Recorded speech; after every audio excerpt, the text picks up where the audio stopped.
Hello प्यारे बच्चों, welcome back to the channel all over learning for you. And yes you all know that भाई हमने जो है एटम्स एंड न्यूक्लियस स्टार्ट किया था, जिसमें हमने एटम्स का पार्ट एंड कर दिया है। वन शॉट सीरीज चल रही है बेटा महाराष्ट्र स्टेट बोर्ड के लिए।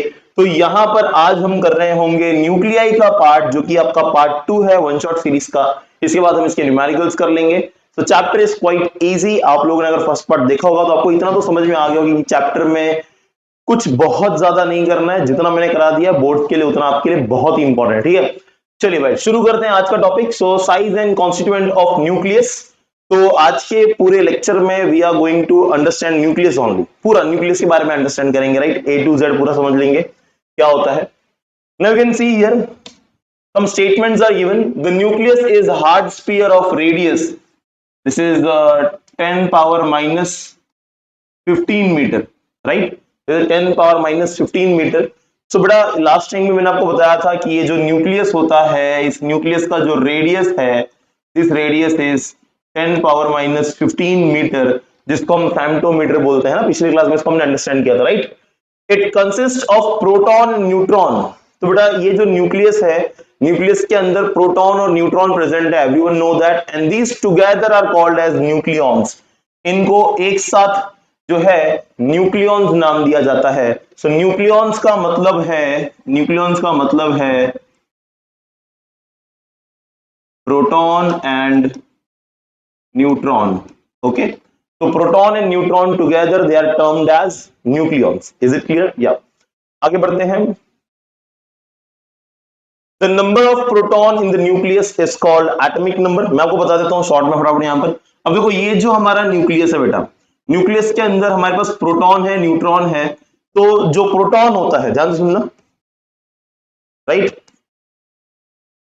जो प्रोटॉन होता है, राइट, इसका कुछ मास होता है। We have some mass of proton, and बेटा मास ऑफ प्रोटॉन जो है उसको हम रिप्रेजेंट करते हैं एमपी के साथ। किससे रिप्रेजेंट करते हैं? एमपी।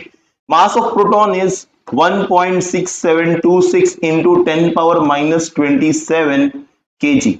तो ये बेटा मास होता है एक प्रोटॉन का। प्रोटॉन पे चार्ज भी होता है। तो अगर हम उसके चार्ज की बात करें तो चार्ज हम जो है रिप्रेजेंट करेंगे लेट्स से क्यू के साथ, that is 1.6 into 10 power minus 19 coulomb. This is charge on single proton. अब एक इंपॉर्टेंट बात ये होती है कि मास ऑफ प्रोटॉन जो है ना बेटा, this is also equal to 1 AMU। AMU को हम बोलते हैं एटॉमिक मास यूनिट। थोड़ा मैं आगे डिस्कस करूंगा इसके ऊपर टॉपिक में, what is atomic mass unit, right. तो बेटा जो प्रोटॉन है, किसी भी न्यूक्लियस के अंदर जो प्रोटॉन होता है ना, that is also termed as atomic number. ध्यान से सुनना, मैं बात कर रहा हूं प्रोटॉन को जो है हम यहां पर एटॉमिक नंबर से भी डिसाइड करते हैं। जब हम बात करते हैं एटॉमिक नंबर, तो एक एटॉमिक का एटॉमिक नंबर कितना होता है, that is represented by letter Z। और एटॉमिक नंबर का मतलब ही होता है बेटा क्या? Number of proton. Okay, atomic number का मतलब ही क्या होता है? Number of proton. एंड जब हम एटॉमिक मास नंबर की बात करेंगे तो मैंने इसे atomic mass number, so atomic mass number is nothing but number of proton plus neutron। तो प्रोटॉन और न्यूट्रॉन जब साथ में होते हैं तो इनको हम बोलते हैं एटॉमिक मास नंबर। और अगर प्रोटॉन की सिर्फ बात करें that is my atomic number. तो बेटा अगर कोई भी आपके पास एलिमेंट है, अगर आपको उसमें कितने प्रोटॉन है ये पता है, तो वो प्रोटॉन ही उसका क्या हो जाएगा? एटॉमिक नंबर हो जाएगा। और proton neutron together will give you atomic mass number, and they are also nothing but the nucleons. Okay, अगर यही चीज मैं बात करूं यहां पर, if I talk about let's say, अगर हम बात करें न्यूट्रॉन के बारे में, है ना, अगर हम न्यूट्रॉन के बारे में बात करें बेटा, तो न्यूट्रॉन के पास सिर्फ मास है, चार्ज तो आप सबको पता है 0 होता है। तो मास ऑफ न्यूट्रॉन जो है that is represented bye Mn, और इसकी जो वैल्यू होती है 1.6749 इंटू 10 पावर माइनस 27 kg। तो आप देखोगे तो न्यूट्रॉन का मास जो है कंपैरेटिवली थोड़ा ज्यादा है as compare to mass of proton, and I can say that approximately equal to 1 AMU। इसको हम अप्रोक्सीमेटली इक्वल टू 1 AMU बोलते हैं एटॉमिक मास यूनिट, राइट। और इसमें चार्ज जो है 0 है। न्यूट्रॉन पे चार्ज क्या होता है, जीरो, न्यूट्रॉन पे कोई चार्ज नहीं होता है, ठीक है। सो बेटा ये जो एटॉमिक नंबर है इसको हमने Z से रिप्रेजेंट किया, एटॉमिक मास नंबर को हम रिप्रेजेंट करते हैं किसके साथ, A के साथ, किसके साथ रिप्रेजेंट करते हैं, A। तो I can say that my A is equals to proton plus neutron, A is equal to proton plus neutron. अगर आपको फाइंड आउट करना है कि न्यूट्रॉन कितने हैं, तो न्यूट्रॉन फाइंड आउट करना, सिंपली आप क्या करोगे, A माइनस आप जो है नंबर ऑफ प्रोटॉन कर दोगे, तो A minus number of proton will give you number of neutron. Proton की जगह पे आप Z भी लिख सकते हो, that is nothing but the atomic number. Okay, so this is all about this nucleus. अब सबसे इंपॉर्टेंट बात क्या होता है ना, कई बार बच्चे लोग को समझ में नहीं आता है कि एटॉमिक मास नंबर और मास, एटॉमिक मास में क्या डिफरेंस है। जब हम बोलते हैं एटॉमिक मास नंबर, देखो ये एक बस नंबर है, ये किसी भी एटम का मास नहीं है, ये उस मास का नंबर है। अगर मुझे किसी भी एटम का मास चाहिए होगा तो हमें क्या करना पड़ेगा, ध्यान से सुनना बेटा। अगर मुझे किसी एटम का मास चाहिए, मैं यहां लिख रहा हूं, आई होप आपको दिख रहा होगा, राइट। तो अगर मुझे किसी भी एटम का मास चाहिए, तो जो एटॉमिक मास होता है ना, atomic mass is always equal to, ध्यान देना, atomic mass always equal to atomic mass number multiplied by 1 AMU, right. Atomic mass number multiplied by 1 AMU। अगर मैं ये करता हूं तो मुझे क्या मिलेगा, एटॉमिक मास, किसी भी एटम का मास, और 1 AMU की वैल्यू हमें पता है, how much is 1 AMU, this much, right. तो ये बड़ा इंपॉर्टेंट डेटा है आपके लिए, right. 1.6726 into 10 power minus 27 kg, this is your 1 AMU। तो आपको ये वैल्यू यहां पर जो है क्या करनी पड़ेगी, सब्स्टिट्यूट करनी पड़ेगी, and then you will get the atomic mass. I hope this is clear to everyone, right. Okay बेटा, तो ये सारी बातें हो गई हमारी साइज को लेकर के। तो साइज की हमने बात करी 10 power minus 15 metre, which is my femtometre. और कॉन्स्टिट्यूएंट ऑफ न्यूक्लियस, तो न्यूक्लियस के कॉन्स्टिट्यूएंट में है प्रोटॉन, न्यूट्रॉन। तो जो है atomic number is nothing but the total number of proton, and atomic mass number is total number of proton plus neutron. Okay बेटा, चलो आगे बढ़ते हैं, नेक्स्ट स्टार्ट करते हैं हम लोग। अब देखो बात करी जाएगी न्यूक्लियर रेडियस के ऊपर और न्यूक्लियर डेंसिटी के ऊपर। तो हम जो है अब टॉपिक लेते हैं न्यूक्लियर रेडियस और nuclear density, right. Nuclear radius, जैसे हमने एटॉमिक रेडियस निकाला था पिछले क्लास में, सब everyone remember, right, we have find out the atomic radius, Bohr radius को हमने बोला था। यहां पर हम एक न्यूक्लियस का भी रेडियस फाइंड आउट कर सकते हैं। How to find out the nuclear radius, but first of all to finding out the nuclear radius you should know one term here, that हमारा जो भी वॉल्यूम है, देखो जैसे हमारा जो न्यूक्लियस है, बेसिकली अभी मैंने स्टार्टिंग बताया कि nucleus is spherical in shape, है ना, यहां पर हमने स्टेटमेंट दिया था, the nucleus is hard sphere. Nucleus कैसा बेटा, यहां पर हार्ड स्फीयर है। नॉट कंप्लीटली, आपको 10% आपको थोड़ा बहुत माइनर चेंजेस मिलेंगे कि वो स्फीयर जो शेप है, बट यस ये एक हार्ड स्फीयर है। तो जब भी हम बात करते हैं किसी स्फीयर की, तो स्फीयर का जो वॉल्यूम होता है, ध्यान से सुनना, आई कैन से दैट, तो वॉल्यूम ऑफ न्यूक्लियस, तो एक न्यूक्लियस का जो वॉल्यूम होता है वो किसके बराबर होता है, तो volume of nucleus is directly proportional to atomic mass number A. ये कैसे सर, अब देखो आप मेरे को एक बात बताओ, अगर हमने एक छोटा एटम लिया, जैसे हमने फॉर एग्जांपल हाइड्रोजन ले लिया, तो हाइड्रोजन एटम जो है उसमें तो बेटा नंबर ऑफ प्रोटॉन और न्यूट्रॉन काफी कम होंगे। बट अगर मैंने एक यूरेनियम ले लिया जिसका एटॉमिक मास नंबर 238 है, तो उसमें बहुत सारे प्रोटॉन और न्यूट्रॉन है। तो अगर number of proton neutron increase हो रहे हैं, तो वॉल्यूम जो है न्यूक्लियस का वो भी तो इंक्रीज होगा ना, and volume is always comprise of radius.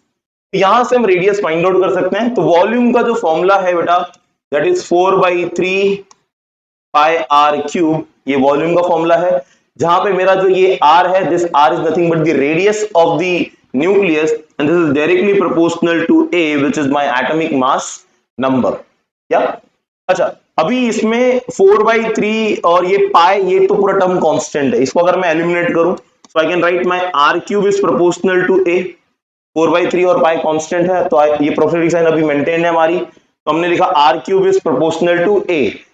If I taking cube root both side, है ना, तो taking cube root both side, तो क्या हो जाएगा बेटा, ये आर क्यूब, यहां पे क्यूब रूट ले लिया, प्रोपोर्शनल टू ए, यहां पर भी क्यूब रूट ले लिया बेटा, ये क्यूब और क्यूब रूट कैंसिल हो जाएंगे, तो यहाँ पे बचेगा सिर्फ r और यहाँ बच गया a 1/3। तो ये जो पावर में है, ये जो पावर में है उसको मैं लिख सकता हूं क्या, ये जो पावर में है ये √3 को मैंने 1/3 लिख दिया, राइट। सो ये जो प्रोपोर्शनलिटी का साइन है इसको हटाएंगे और हम कुछ कांस्टेंट लेंगे, तो कांस्टेंट जो होगा हमारा, तो r is equals to r0 a power 1/3 हमें मिल रहा होगा। और ये r0 जो है this is my constant of proportionality. और ये कोई भी रेडियस, आप कोई भी न्यूक्लियस का रेडियस फाइंड आउट करोगे तो आपको r0 ये कांस्टेंट यही लेना है हर बार, ठीक है। तो ये r0 की जो वैल्यू हो जाएगी बेटा कितनी हो जाएगी, so the value of r0 will be equal to, I'll use the different color for this, yeah, तो ये जो r0 है this is 1.2 into 10 power minus 15 metre, ये आपका r0 का वैल्यू होगा। कांस्टेंट है बट r0 की वैल्यू आपको यही लेनी है। तो ये जो फॉर्मूला हमें मिल रखा है this is very important formula and this is only my radius of nucleus. तो अगर मुझे किसी भी एटम का रेडियस निकालना हो, किसी भी एटम का रेडियस, राइट, तो कोई भी एटम आप चूज कर सकते हो। अगर मुझे किसी एटम का रेडियस निकालना है, मान लो भाई मैंने कोई एटम चूज कर लिया, मान लो कार्बन ले लिया, ठीक है। तो कार्बन का एटॉमिक नंबर कितना है बेटा, मास नंबर 12 है, बराबर ना। तो मुझे उसका रेडियस चाहिए, तो r equals to r0 a power 1/3, तो आपने लिखा r इक्वल्स टू r0 की value 1.2 into 10 power minus 15 multiplied by 12 का क्यूब रूट। तो 12 का क्यूब रूट ले लो, इस वैल्यू से मल्टीप्लाई कर दो, you will get the radius of carbon atom, और रेडियस जिसका न्यूक्लियस का रेडियस है, this you are getting the nuclear radius. ध्यान देना, ये आपको न्यूक्लियस का रेडियस मिल रहा है बेटा, ठीक है। तो यहां से हमें न्यूक्लियस का रेडियस मिल जाएगा। Let me check once, camera proper चल रहा है या नहीं, या एवरीथिंग इज ओके, ठीक है। So I hope you got the point how to find out the nuclear radius बच्चों, है ना, ठीक है। आगे बढ़ते हैं। सिमिलरली जैसे हमने न्यूक्लियर रेडियस निकाला, तो यहां पे हमारा एक स्टेटमेंट होगा कि हमारा जो न्यूक्लियर रेडियस है, राइट, तो we can say that nuclear radius is directly proportional to the cube root of atomic mass number। ये स्टेटमेंट क्लियर बेटा। तो हमारा जो न्यूक्लियर रेडियस है वो डायरेक्टली प्रोपोर्शनल है cube root of atomic mass number, ठीक है ना। या नेक्स्ट हम फाइंड आउट करेंगे बेटा, नेक्स्ट हम फाइंड आउट करेंगे डेंसिटी, राइट। क्या फाइंड आउट करेंगे हम लोग,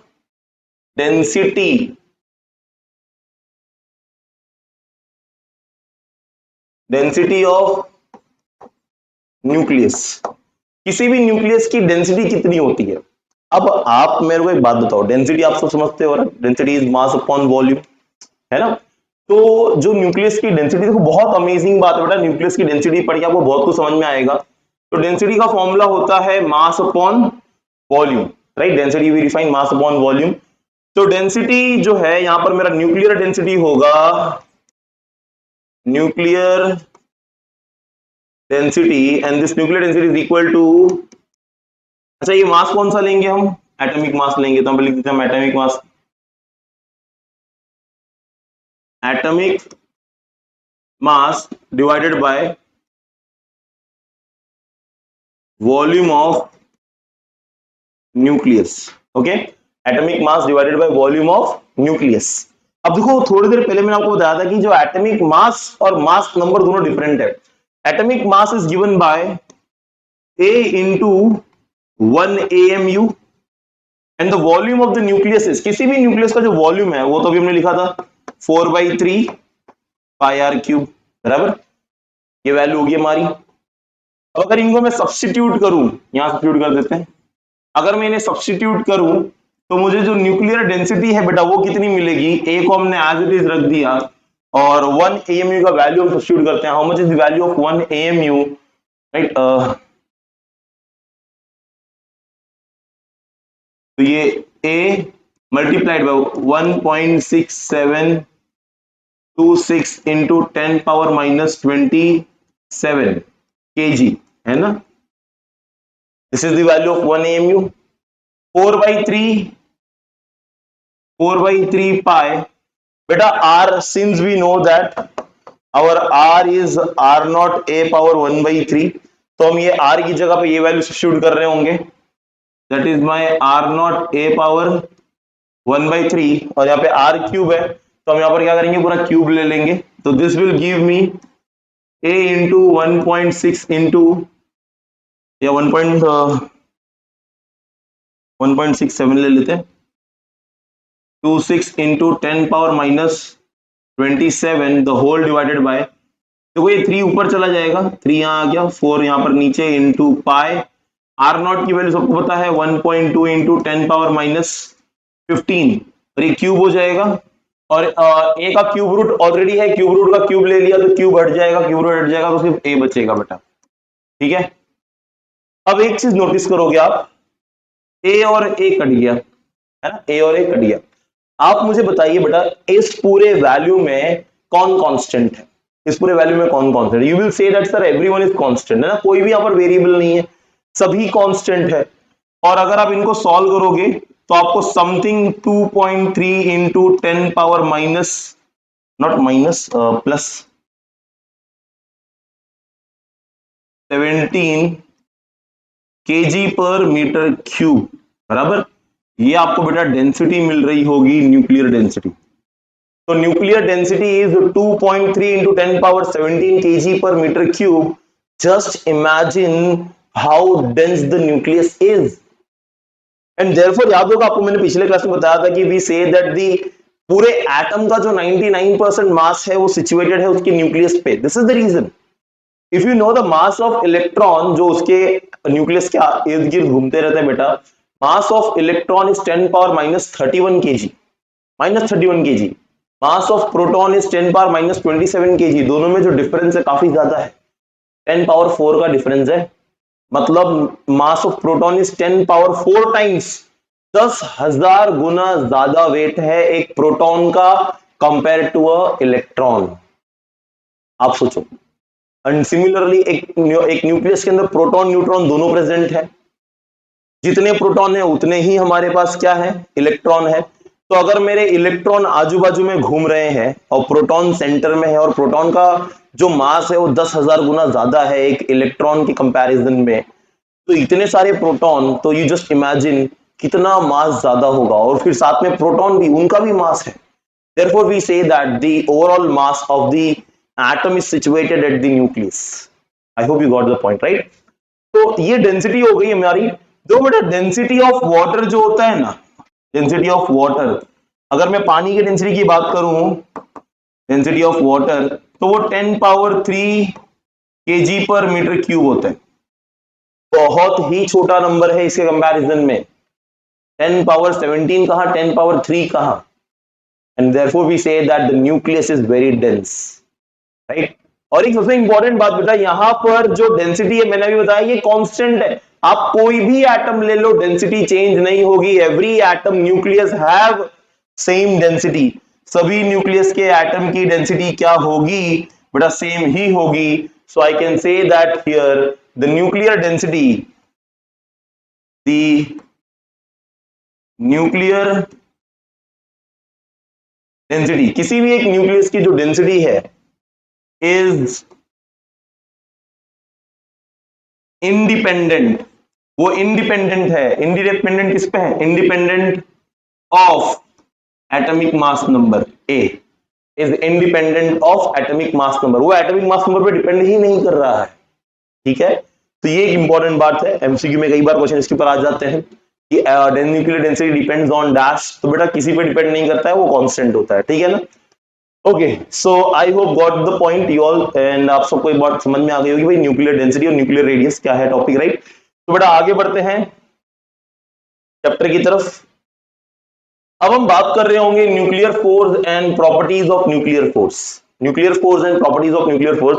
now you all know that what is nuclear force. देखो न्यूक्लियर फोर्स मतलब क्या, हमारा जो न्यूक्लियस है, अब उस न्यूक्लियस में हम पहले यहां पर एक स्टेटमेंट आपको दिए हैं. इस स्टेटमेंट को मैं आपको जरा रिलेट करवा देता हूं सो दैट आप उसको कंपेयर कर पाओगे। देखो मान लो मेरे पास एक हीलियम एटम है, कौन सा एटम है बेटा, हीलियम एटम, ठीक है। किसी भी हीलियम एटम में कितने, दो प्रोटॉन दो न्यूट्रॉन, बराबर है ना। तो लेट्स से दो प्रोटॉन है दो न्यूट्रॉन है। अब सबसे इंपॉर्टेंट बात, जो न्यूक्लियर फोर्स होता है वो प्रोटॉन प्रोटॉन के बीच में लगता है, न्यूट्रॉन न्यूट्रॉन के बीच में लगता है, और प्रोटॉन न्यूट्रॉन के बीच में लगता है। मतलब प्रोटॉन प्रोटॉन के बीच में भी है, प्रोटॉन न्यूट्रॉन के बीच में भी है, और न्यूट्रॉन न्यूट्रॉन के बीच में भी है। That is the nuclear force. तो बेटा इन दोनों के बीच में फोर्स है, इन दोनों के बीच में फोर्स है, मतलब ये दोनों आपस में एक दूसरे को अट्रैक्ट कर रहे हैं, ये दोनों आपस में एक दूसरे को अट्रैक्ट कर रहे हैं, ये दोनों भी आपस में एक दूसरे को अट्रैक्ट कर रहे हैं, ये दोनों भी आपस में एक दूसरे को अट्रैक्ट कर रहे हैं, ये दोनों भी एक दूसरे को अट्रैक्ट कर रहे हैं। मतलब बहुत सारा फोर्स है यहां पर, nuclear force. And the very important thing, there is one more force here apart from nuclear force. तो बताएगा कौन सा फोर्स है, वीडियो पॉज करके कमेंट करना। There is one more force बेटा, जिसको हम बोलते हैं electrostatic force of repulsion between the two protons. Proton proton के बीच में रिपल्शन है, प्रोटॉन पॉजिटिव है, दो पॉजिटिव एक दूसरे को रिपेल कर रहे हैं एक न्यूक्लियस के अंदर।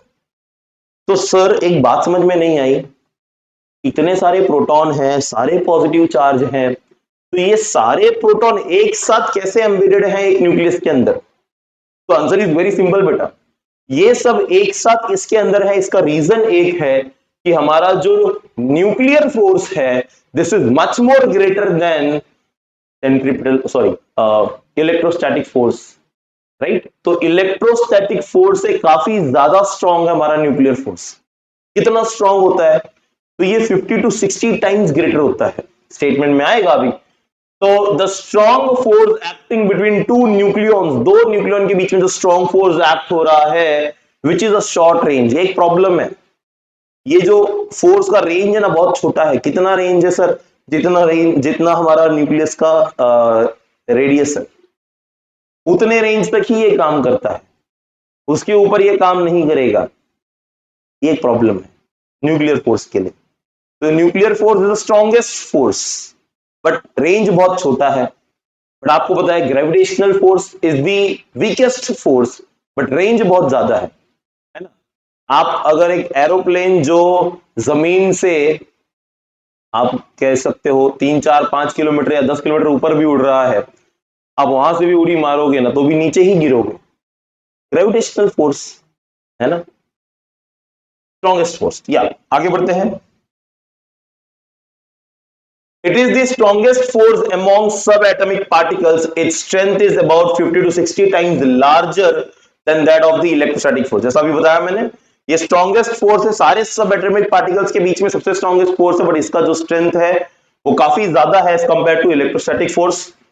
The nuclear force is short range force, it has range of about few fm. Fm बेटा फेम्टोमीटर, तो बहुत छोटा रेंज है इसका, फेम्टोमीटर कितना रेंज है। And the force is negligible when the two nucleons are separated by large distance. Large दूर दूर लेके जाओ बेटा फोर्स खत्म है इनका, क्योंकि लार्ज डिस्टेंस पर ये वर्क नहीं करते। And the next, the nuclear force is independent of the charge of the nucleons. Nucleons पे कितना चार्ज है, मतलब मैं ये कहना चाहता हूं आपने एक छोटा न्यूक्लियाई ले लिया, एक बड़ा न्यूक्लियाई ले लिया, बड़े न्यूक्लियाई में ज्यादा चार्ज है, छोटे न्यूक्लियाई में कम चार्ज है। तो ऐसा नहीं होगा चार्ज के बदलने से हमारा न्यूक्लियर फोर्स बदल जाए। So it is independent of, yes it is independent of, repeat करो मेरे साथ, it is independent of charge of nucleons. थोड़ा इतनी बात क्लियर है तो आगे बढ़ते हैं। अभी नेक्स्ट टॉपिक है हमारा मास एनर्जी रिलेशन।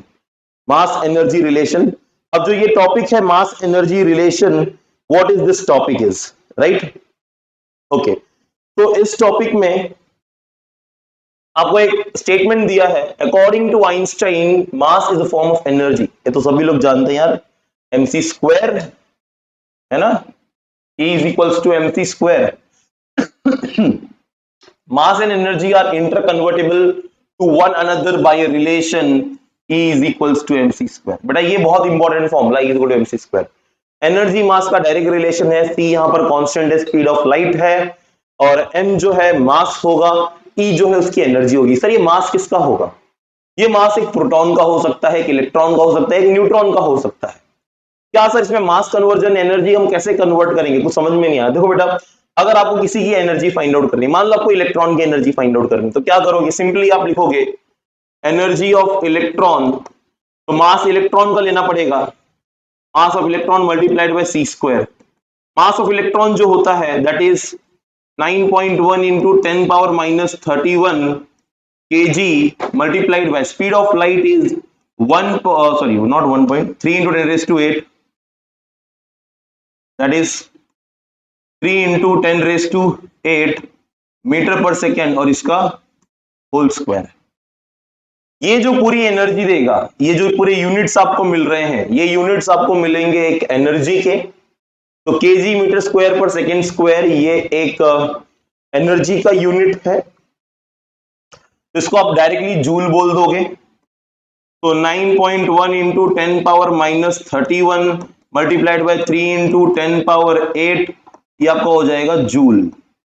जूल समझते हैं, ये एक एनर्जी की यूनिट है। बट बेटा अब यहां पर जो यूनिट ज्यादातर हम यूज करते हैं हमारे इस टॉपिक में, वो यूनिट होता है इलेक्ट्रॉन वोल्ट में। तो जूल को इलेक्ट्रॉन वोल्ट में कन्वर्ट करने के लिए आपको क्या है, सिंपली डिवाइड करना है चार्ज ऑफ इलेक्ट्रॉन से। चार्ज ऑफ इलेक्ट्रॉन कितना होता है, तो 9.1 इंटू 10⁻31 इंटू 3 इंटू 10⁸, अच्छा इसका स्क्वायर था मैंने नहीं किया, राइट 8 इसका स्क्वायर और डिवाइड बाय 1.6 इंटू 10⁻19, राइट। तो इससे जो आपको आंसर मिलेगा वो इलेक्ट्रॉन वोल्ट में आ जाएगा, और इसका पूरा सॉल्यूशन करोगे, राइट, तो समथिंग 0.55 मेगा इलेक्ट्रॉन वोल्ट का कुछ आंसर मिल जाएगा। तो एनर्जी ऑफ इलेक्ट्रॉन मिल जाएगा 0. मेगा मतलब होता है 10⁻6, क्या होता है मेगा मतलब 10⁻6, 0.51 आएगा शायद से, आप इसको सॉल्व करोगे तो 0.51 आ जाएगा, राइट। 0.51 मेगा इलेक्ट्रॉन वोल्ट की एनर्जी मिल जाएगी। सिमिलरली बेटा अगर आपने मास प्रोटॉन का लिया है या न्यूट्रॉन का लिया है तो आपको उनकी एनर्जी मिल जाएगी, दैट्स इट। बट एक और चीज, ठीक है, ये एनर्जी हो गई मेगा इलेक्ट्रॉन वोल्ट में, ठीक है। और प्रोटॉन के लिए चाहिए तो उसकी एनर्जी बता देता हूं मैं, energy of proton is 941.1 mega electron volt, और एनर्जी ऑफ न्यूट्रॉन इज 942.1 है कुछ, 942.1 मेगा इलेक्ट्रॉन वोल्ट, ओके। तो मास पुट करोगे आपको ये एनर्जी मिल जाएगी। तो this is the energy of proton and neutron in mega electron volt. कैसे निकाला, आई hope you got the point, right. Solve कर लेना, न्यूमेरिकल इजी है। तो ये कन्वर्जन आपको पता होना चाहिए। आप एनर्जी को डायरेक्ट मास में भी कन्वर्ट कर सकते हो बेटा, ये एनर्जी को मास में कन्वर्ट कर सकते हो, सिर्फ कुछ नहीं करना है, डिवाइड बाय सी स्क्वायर कर देना है। क्या कर देना है, ऐसे कैसे sir, divide by C square. बेटा देखो ये एनर्जी मिल रखी है, सी को इधर लेके आ जाओ, तो can I say that my mass can be written as energy divide by C square, है ना। तो ये आपको एनर्जी ऑलरेडी मिला हुआ है, इसको डिवाइड बाय सी कर दो, आपको मास मिल जाएगा दोबारा से, राइट, ओके। तो ये सारी चीजें हो गई हमारी। अब आगे बढ़ते हैं और दूसरा टॉपिक है that is my unified atomic mass unit, जो आपको मैंने बताया था थोड़ी देर पहले, है ना। Unified atomic mass unit that is our AMU. तो एएमयू क्या होता है, 1/12 mass of neutral carbon atom in its lower energy state is called unified atomic mass unit. तो जो हमारा यूनिफाइड एटॉमिक मास यूनिट होता है, मतलब कि एएमयू जो हमारा मास है वो कार्बन एटम को डिसाइड करके चूज किया जाता है। तो आपको एक चीज याद रखनी है, हमारा वन एटॉमिक यूनिट अगर मैं उसको मेगा इलेक्ट्रॉन वोल्ट में रिप्रेजेंट करूं तो वो होता है 931.5 mega electron volt divide by C square, right, divide by C square. तो ये 1U की वैल्यू है, ये 1U की वैल्यू है, राइट। तो ये मास है, जैसे मैंने बताया था मास है, तो डिवाइड बाय सी स्क्वायर आएगा, अभी बताया था मैंने। तो 1U की वैल्यू होती है 931.5 mega electron volt divided by C square. So this is your unified atomic mass unit. तो कई बार ये आपको कन्वर्जन में यूज होगा बेटा, कई बार आपको जो है मास एटॉमिक मास यूनिट में दिया होगा, उसको आपको एनर्जी मतलब मेगा इलेक्ट्रॉन वोल्ट में कन्वर्ट करके फिर एनर्जी निकालनी होगी, तो आप सीधा इसको इस नंबर से मल्टीप्लाई कर दोगे, आपका वो कन्वर्ट हो जाएगा, ठीक है। तो ये कन्वर्जन के लिए यूज करोगे। जैसे एग्जांपल आपको मान लो हीलियम का मास दिया है 4.0015 U, है ना। मास ऑफ हीलियम दिया हुआ है आपको, मास of helium atom is 4.0015 U। अब ये जो U है ये एटॉमिक मास यूनिट है। इसको अगर आपको कन्वर्ट करना है मेगा इलेक्ट्रॉन वोल्ट में तो आपने सिंपली क्या करना है, 4.0015 into 931.5 mega electron volt divided by C square करोगे तो ये आपका जो है कन्वर्ट हो जाएगा MEV बाय सी स्क्वायर में, ठीक है ना। तो ये आपका मास हो जाएगा mega electron volt divide by C square के टर्म्स में, तो ऐसे आप कन्वर्जन कर लोगे, ठीक है। नेक्स्ट आपका टॉपिक है मास डिफेक्ट। अब मास डिफेक्ट का मैंने स्टेटमेंट दिया हुआ है आपको, what is mass defect, the difference between the actual mass of the nucleons and the sum of the masses of constant. देखो ये इतना सब छोड़ा है, मैं आपको सिंपल बताता हूं। क्या होता है ना कि हमारे पास जो एक न्यूक्लियस होता है तो न्यूक्लियस में वी है प्रोटॉन प्लस न्यूट्रॉन, एक प्रोटॉन एक न्यूट्रॉन नहीं है, बहुत सारे हैं। और अगर मैंने इन प्रोटॉन न्यूट्रॉन्स को अलग कर दिया, क्या कर दिया, अलग कर दिया, कुछ एनर्जी देके, तो मैंने क्या किया, एक्सटर्नली कुछ एनर्जी दी और इनको मैंने जो है क्या कर दिया, अलग कर दिया। ये प्रोटॉन अलग आ गए और न्यूट्रॉन अलग आ गए, ठीक है। तो by mean of some energy, by providing some energy, मैंने दोनों को क्या कर दिया, अलग कर दिया। अब यहां पर मास डिफेक्ट का कॉन्सेप्ट ये है कि आपका जो टोटल मास है प्रोटॉन प्लस न्यूट्रॉन का और जो इंडिविजुअल मास है प्रोटॉन और न्यूट्रॉन का, individual mass is greater as compare to the total mass. Yes, अब बैलेंस से देख सकते हो, यहां पर ये इस तरफ झुक गया है, मतलब इन दोनों का जो, मतलब प्रोटॉन न्यूट्रॉन को आप इंडिविजुअली जब वेट करोगे तो उसका मास ज्यादा होगा as compare to the combined mass of the nucleons, ये चीज है। अब द क्वेश्चन इज ऐसा हुआ क्यों, व्हाई दिस, अभी जनरली तो होना चाहिए था दोनों का मास सेम आना चाहिए था, बट दोनों का मास सेम नहीं आया। The reason is mass energy relation. बेटा जब मैंने यहां पर एनर्जी दी उसको ब्रेक करने के लिए, ध्यान से सुनना, मैंने जब यहां पर एनर्जी दिया उसे ब्रेक करने के लिए तो वो एनर्जी जो है इसने एब्जॉर्ब करी, किसने, इस न्यूक्लियस ने, राइट। तो न्यूक्लियस ने क्या किया, उस एनर्जी को एब्जॉर्ब किया, और जब उसने उस एनर्जी को एब्जॉर्ब किया तो मास एनर्जी रिलेशन क्या कहता है कि E is equals to mc square. तो आपने एनर्जी दिया तो उसने एक मास गेन किया, क्या गेन किया, मास, और हेंस जब वो दोनों अलग हुए तो उनका मास बढ़ गया। ये मास गेन किया उन्होंने एनर्जी को ब्रेक होने के लिए, ठीक है। हमने एनर्जी दी, एनर्जी एब्जॉर्ब हुई, वो ब्रेक हुए और वो एब्जॉर्ब एनर्जी जो है मास में कन्वर्ट हो गई, एंड हेंस जो मास उनका है वो क्या हो गया, बढ़ गया। इसी को बोला जाता है मास डिफेक्ट। तो जब आप इन दोनों को वेट करते हो, सर कैसे वेट, बता रहा हूं भाई, नहीं वेट करना है अपने को, कोई अपने को, बट हमें जो है इसको, we can calculate this, formulas है हमारे पास, टेंशन ना लो, है ना। तो इनका कंबाइंड मास और इंडिविजुअल मास डिफरेंट होगा, ठीक है।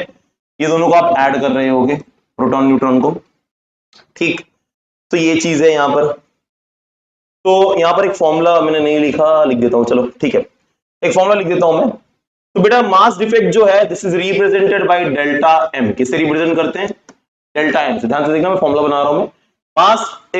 Mass defect is represented by delta m, और ये जो मेरा न्यूक्लियस है इसके मास को हमने एम ले लिया, क्या ले लिया, एम, और प्रोटॉन के मास को हमने एमपी ले लिया, न्यूट्रॉन के मास को हमने एमएन ले लिया, बराबर, इतना क्लियर है सबको।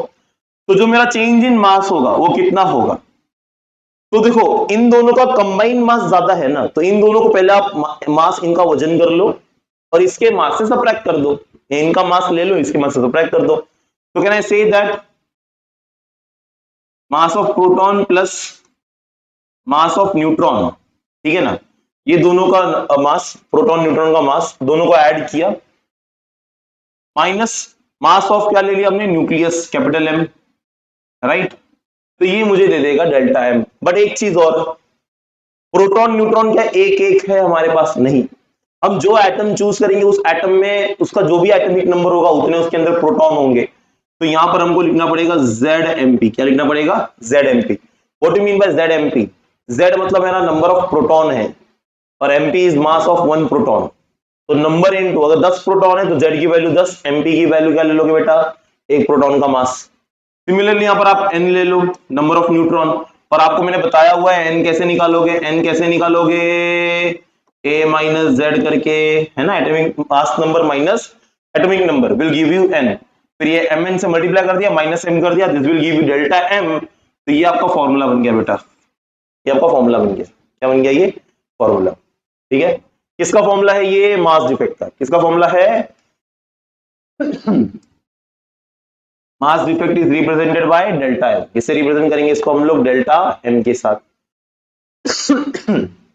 आई hope this is clear to everyone, right. चलो आगे बढ़ते हैं। नेक्स्ट टॉपिक जो है बेटा हमारा, that is nuclear binding energy. अब देखो मास डिफेक्ट से ही रिलेटेड है ये, कुछ बहुत ज्यादा डिफरेंस नहीं है इसमें। What is nuclear binding energy? हमारे जो न्यूक्लियॉन्स हैं वो जिस एनर्जी से बाइंड थे, मैंने बताया उनको हमने एनर्जी दिया ब्रेक करने के लिए। हमने क्या करी? हमने एनर्जी दिया एक न्यूक्लियॉन्स को ब्रेक करने के लिए। तो जो एनर्जी हमने प्रोवाइड किया उसे ब्रेक करने के लिए, उसी एनर्जी को हम बोलते हैं न्यूक्लियर बाइंडिंग एनर्जी। अब जितनी एनर्जी लग रही है ब्रेक करने के लिए, मतलब उतनी ही एनर्जी से वो जुड़े होंगे, तो उतनी एनर्जी देनी पड़ी हमें उनको ब्रेक करने के लिए। So that energy is called as nuclear binding energy. So statement आप देख सकते हो, the minimum amount of energy required to separate all constituent nucleons from the nucleus is called binding energy of the nucleons or nuclear binding energy. It is found that mass defect in the form of energy holds the nucleons together. जितना हमारा mass defect है उतनी ही अगर हम energy दे दें तो nucleons उतनी energy से क्या है? एक दूसरे से बाइंडेड है। तो बेटा न्यूक्लियर बाइंडिंग एनर्जी का फॉर्मूला है मास डिफेक्ट इनटू सी स्क्वायर। फॉर्मूला दिया है क्या मैंने?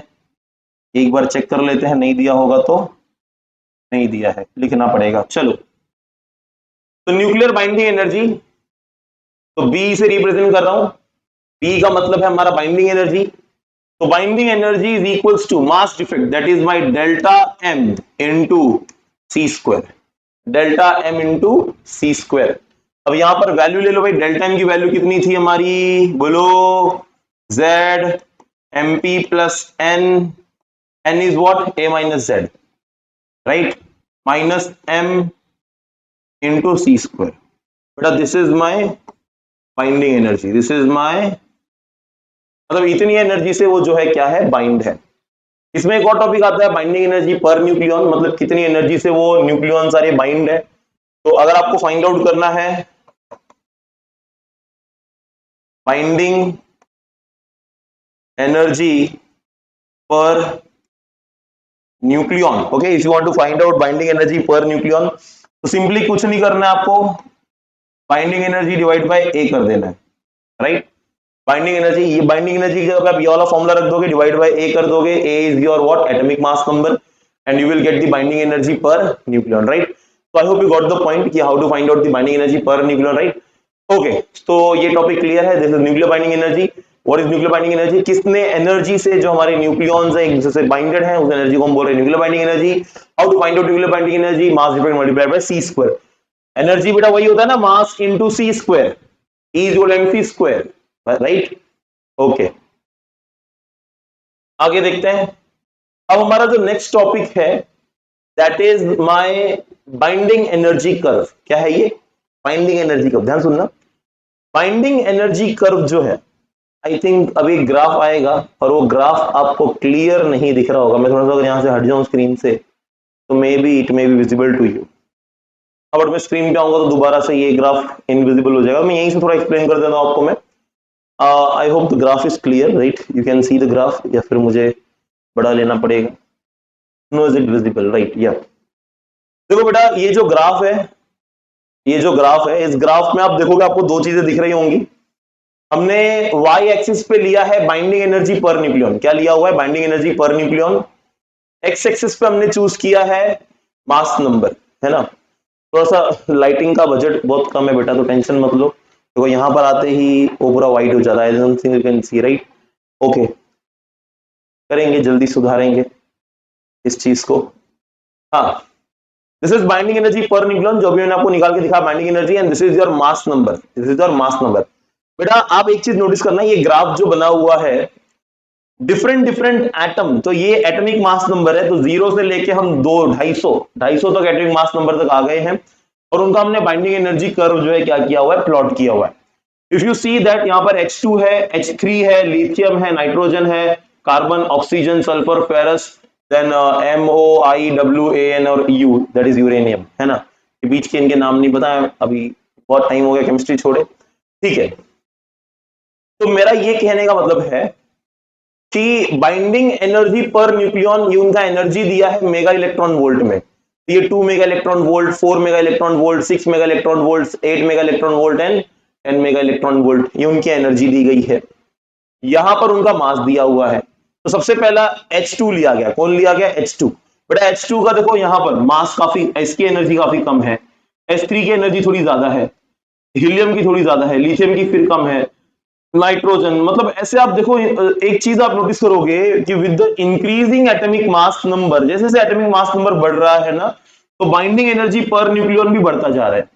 मतलब अच्छा, what you mean by binding energy per nucleon? Binding energy per nucleon का मतलब होता है कितनी एनर्जी से हमारे न्यूक्लियॉन्स बाइंड है, with how much energy the nucleons are binded together, that what we call binding energy per nucleon. And when my atomic mass number is very less, the binding energy nucleon is very less. तो इनकी binding energy बढ़ते जाती है जब इनका क्या होता है, एटॉमिक मास नंबर बढ़ता है। देखो जरा ग्राफ को फिर से दोबारा से, तो जैसे जैसे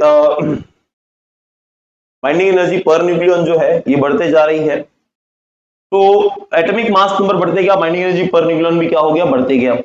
अब आप एक चीज नोटिस करो, सबसे ज्यादा बाइंडिंग एनर्जी किसका दिख रहा है, फेरस का, Fe। और फेरस के बाद फिर से binding energy per nucleon with increasing mass decrease होता गया, और यूरेनियम लास्ट आ गया हमारा, राइट। तो यूरेनियम पे कम हो गया। मतलब ये कि फेरस के पहले जो लाइटर न्यूक्लियाई है, क्या मैं कहना चाह रहा हूं, जो लाइटर न्यूक्लियाई है, लाइटर न्यूक्लियाई का जो एटॉमिक मास नंबर है, और जो हैवी न्यूक्लियाई है, हैवी न्यूक्लियाई जो एटॉमिक मास नंबर वाले हैवी न्यूक्लियाई हैं, इनके लिए बाइंडिंग एनर्जी पर न्यूक्लियन कम है। देखो ये सारे लाइटर न्यूक्लियाई, लाइटर न्यूक्लियाई मतलब जिनका मास नंबर कम, हैवी न्यूक्लियाई मतलब जिनका मास नंबर ज्यादा, हैवी न्यूक्लियाई मतलब जिनका मास नंबर क्या है, ज्यादा है। इज इट विजिबल, या हैवी न्यूक्लियाई मतलब जिनका मास नंबर ज्यादा है। तो ये वाली न्यूक्लियाई का भी बाइंडिंग एनर्जी कम है, इस वाली न्यूक्लियाई का भी बाइंडिंग एनर्जी कम है। बीच में जो न्यूक्लियाई है इनकी बाइंडिंग एनर्जी क्या है, ज्यादा है।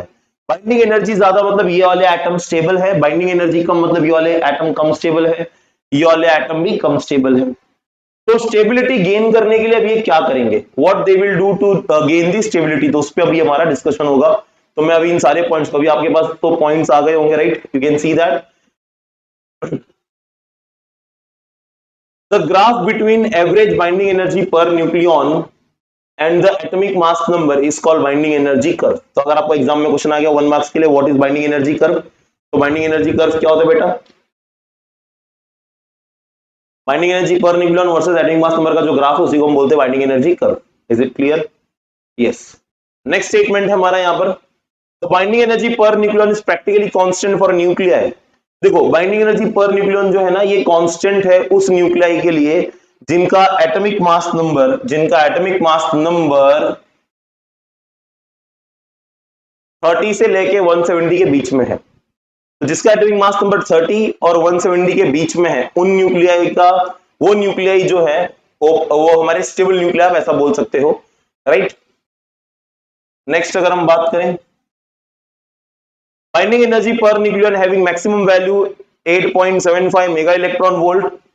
तो 8.75 मेगा इलेक्ट्रॉन वोल्ट की मैक्सिमम वैल्यू है फेरस के लिए, और 7.6 मेगा इलेक्ट्रॉन वोल्ट है किसके लिए, यूरेनियम 238 के लिए, ठीक है। It is having low value for lighter nuclei. तो एटॉमिक नंबर लेस देन 30 और atomic number greater than 170 in nuclear, मैंने जैसे पहले बताया था ना, लाइटर न्यूक्लियर और हैवी न्यूक्लियर। तो लाइटर न्यूक्लियर के लिए जो है, लाइटर न्यूक्लियर के लिए जो है बाइंडिंग एनर्जी, देखो having low value, low value मतलब बाइंडिंग एनर्जी की वैल्यू कम है लाइटर न्यूक्लियर के लिए और हैवी न्यूक्लियर के लिए, shows that nucleons are loosely bound with each other। बेटा अगर उनकी बाइंडिंग एनर्जी कम है मतलब न्यूक्लियॉन्स जो है वो टाइटली बाउंड नहीं है, वो जो है लूजली बाउंड है यहां पर, getting the point, right. Next is when heavy nucleus, that is A240 breaks into lighter nuclei, binding energy increases। देखो ये बहुत इंपॉर्टेंट पॉइंट है। क्या पॉइंट है यहां पर, व्हेन हैवी न्यूक्लियर, जब एक कोई बड़ा न्यूक्लिया है जिसका एटॉमिक मास नंबर 240 है, अब ऑब्वियसली बात है 240 एटॉमिक मास नंबर है, तो ये एक ऐसा न्यूक्लियाई है बेटा जो स्टेबल नहीं है। तो जो हैवी न्यूक्लियाई होते हैं ना, ये खुद को स्टेबल करने के लिए ब्रेक डाउन करते हैं। अब आगे हम पढ़ेंगे, इसी को हम बोलते हैं न्यूक्लियर फिशन एंड फ्यूजन। तो ये न्यूक्लियर फिशन है, मतलब जब हैवी न्यूक्लियाई ब्रेक होता है तो उसको न्यूक्लियर फिशन बोलते हैं। तो हैवी न्यूक्लियाई ब्रेक हो रहा है लाइटर न्यूक्लियाई बनने के लिए, ताकि वो स्टेबल हो जाए। और उसके वो अच्छा देखो यहां पर स्टेटमेंट में है, when heavy nuclei breaks to lighter nuclei that is A120, तो उसका बाइंडिंग एनर्जी बेटा क्या हो जाएगा, इंक्रीज हो जाएगा। That is nucleons get tightly bound, nucleons जो होंगे वो क्या हो जाएंगे, टाइटली बाउंड हो जाएंगे। और सेम दूसरा स्टेटमेंट, अगर हमारा लाइटर न्यूक्लियाई है, कैसा न्यूक्लियाई है, lighter, what do mean by lighter nuclei, ये वाले यहां के जो थे सारे लाइटर न्यूक्लिया, राइट। तो ये जो जितने भी लाइटर न्यूक्लियाई है बेटा, मेजरली अगर हम बात करें एटॉमिक नंबर लेस देन 10 वाले खासकर, तो ये ज्वाइंट होते हैं to form heavy nuclei. Lighter nuclei क्या करते हैं, एक दूसरे के साथ ज्वाइंट होते हैं हैवी न्यूक्लियाई बनने के लिए, और जिससे इनका बाइंडिंग एनर्जी क्या हो जाएगा, फिर से इंक्रीज हो जाएगा। And nucleons get more tightly bound again, nucleons फिर से क्या हो रहे हैं, टाइटली बाउंड हो जा रहे हैं। तो इन बोथ पॉइंट, इस वाले पॉइंट में और इस वाले पॉइंट में, energy is released in form of energy is release of energy, sorry, there is a release of energy because of the new nuclei formed have less mass and more stable।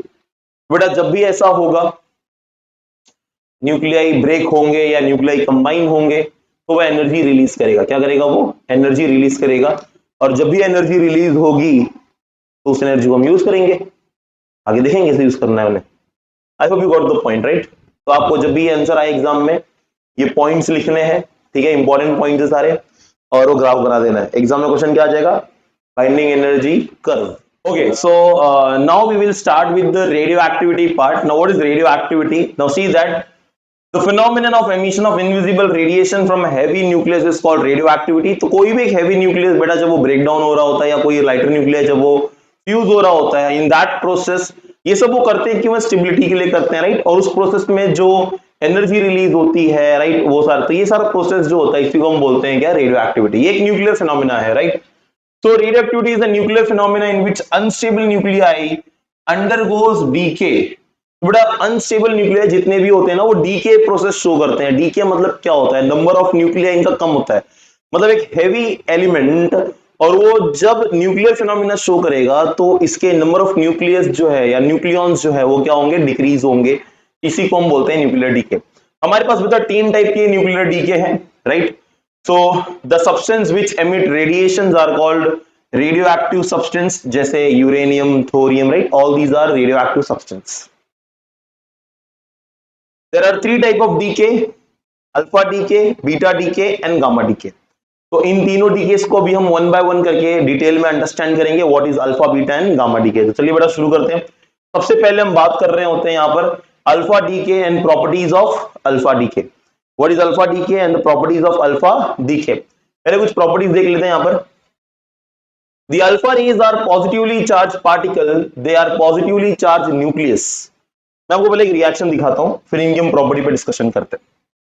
देखो, जब भी कोई एक parent nuclei, ये x represent my parent nuclei, x का represent करे parent nuclei जिसका atomic number A है, सॉरी एटॉमिक नंबर जेड है और एटॉमिक मास नंबर ए है, ठीक है, जिसका एटॉमिक नंबर जेड है और एटॉमिक मास नंबर ए है। अब बेटा जब भी एक parent nuclei decay process show करेगा, तो अल्फा डीके की बात कर रहे हैं, तो ये एमिट करेगा alpha rays. Alpha rays are nothing but they are positively charge helium nucleus. क्या होता है बेटा, ये पॉजिटिवली चार्ज हीलियम न्यूक्लियस, ये हीलियम न्यूक्लियस है। तो अल्फा डीके जब भी होगा तो हमको हीलियम न्यूक्लियस मिल रहा होगा जिसपे +2 चार्ज होगा और उसका मास नंबर 4 होगा। +2 चार्ज होगा और मास नंबर कितना होगा, 4। +2 चार्ज क्यों बेटा, क्योंकि हीलियम में 2 प्रोटॉन होते हैं ना, तो इसलिए +2 charge. And alpha particles are nothing but they are the nucleus of helium atom. वो सिर्फ न्यूक्लियस है हीलियम एटम का, उन्हीं को हम अल्फा पार्टिकल बोल रहे हैं। तो जब भी अल्फा पार्टिकल रिलीज होगा तो हमें जो डॉटर न्यूक्लियाई मिलेगा बेटा, डॉटर न्यूक्लियाई का atomic number will decrease by 2 and atomic mass number will decrease by 4। तो जो भी डॉटर न्यूक्लियाई मिलेगा उसका atomic number will decrease by 2 and mass number will decrease by 4। तो this is my parent nuclei, this is my, why this is called as daughter nuclei? बेटा daughter nuclei इसलिए बोलते हैं क्योंकि ये भी डीके कर सकता है, ये स्टेबल नहीं है, अभी जरूरी नहीं है कि ये स्टेबल हो जाए, ये फर्दर डीके हो सकता है, फिर से अल्फा बीटा गामा निकल सकते हैं, इसलिए इनको डॉटर न्यूक्लियाई बोला जाता है। And this is nothing but my alpha particle, this is nothing but my alpha particle, right. Will take an example for this. Example के लिए लेट्स हमने ले लिया एक एग्जांपल लेते हैं हम विस्मत का। तो लेट्स से एग्जांपल ले रहा हूं मैं। तो एग्जांपल के लिए हमने ले लिया बी आई, इसका एटॉमिक नंबर है 83 और मास नंबर है 212, right. Will give you TL, thallium I think TL, right, 81। आपके टिश्यू का एग्जांपल ले रहा हूं बेटा मैं, 208 और प्लस हीलियम एटम निकल रहे होंगे He2 और 4, ठीक है। And this helium atom is called as my alpha particles. तो अल्फा पार्टिकल के दौरान आपको एक चीज याद रखनी है कि कोई भी एटम होगा उसका atomic number decrease by 2, mass number decrease by 4। This is an example for this and you are getting the alpha decay. इसी को हम क्या बोल रहे हैं बेटा, alpha decay. It is deflected by electric as well as magnetic field. तो ये जो अल्फा डीके होते हैं, see they are positively charge helium nucleus, इन पे पॉजिटिव चार्ज है।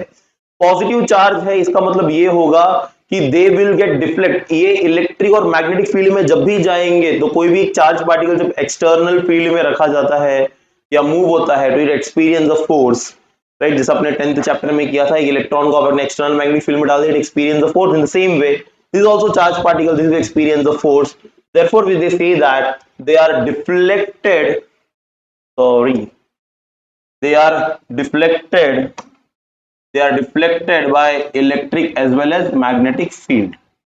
Next, its speed depends on nature of radioactive elements। तो ये जिस स्पीड से बाहर निकलते हैं वो रेडियोएक्टिव एलिमेंट्स पर डिपेंड कर रही होगी उनकी स्पीड। बेसिकली इनकी स्पीड जो होती है बेटा 10 पावर 6 टू 10 पावर 7 मीटर पर सेकेंड, मतलब लाइट के बराबर नहीं बट लाइट के बहुत करीब होती है, इतनी स्पीड तो इनकी होती है। और ये रहे हमारे एग्जांपल्स और एक स्टेटमेंट और। When alpha particle is emitted by the nucleus, its mass number is reduced by 4 and its atomic mass number is, sorry, its mass number is reduced by 4 and atomic number is reduced by 2, जो कि मैंने आपको अभी बताया, ठीक है। So this is all about your alpha decay. Alpha decay is very simple process, right? Next हमारा जो है that is our Q value।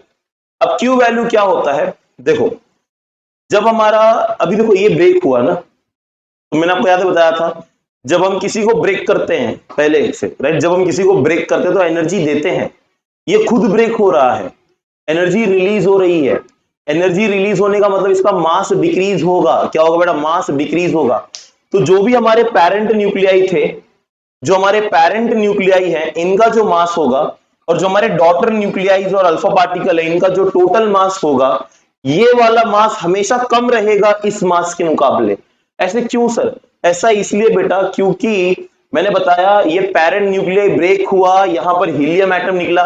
बेटा हीलियम एटम कैसे बाहर ऐसे निकल के बैठ नहीं जाएगा, this is moving with almost speed of light, इतने फास्ट स्पीड से आगे जा रहा है। तो ये एनर्जी कहां से है उसके पास, it has some kind of energy, from where the energy is coming.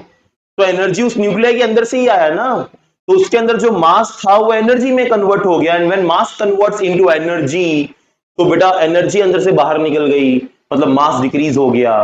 तो इन दोनों का जो टोटल मास होगा वो ऐड करोगे, वो मास हमेशा कम होगा इस पेरेंट के मास से। तो parent mass is always greater. किसी भी रिएक्शन में, रेडियो एक्टिविटी के रिएक्शन में आपका रिएक्टेंट जो होगा पेरेंट साइड में उनका मास हमेशा ज्यादा होगा, और जो डॉटर्स और जो अल्फा बीटा गामा होंगे, गामा का तो कुछ नहीं है, तो इनका मास हमेशा क्या होगा, ज्यादा होगा।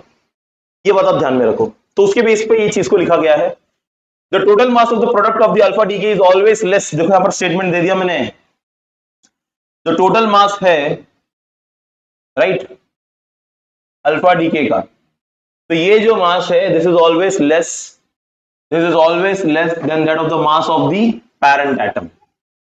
The excess mass appears as the kinetic energy of the product. अभी जो मैंने बताया, जो एक्स्ट्रा मास था वो कहां चले गया, तो एक्स्ट्रा मास जो है कन्वर्ट हो गया बेटा काइनेटिक एनर्जी के अंदर। किसके अंदर कन्वर्ट हो गया, काइनेटिक एनर्जी के अंदर कन्वर्ट हो गया।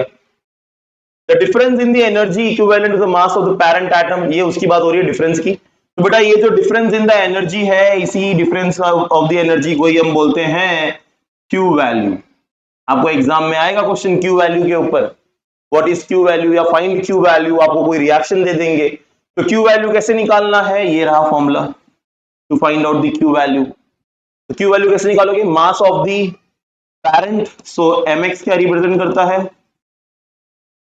मास ऑफ पैरेंट, my क्या रिप्रेजेंट करता है,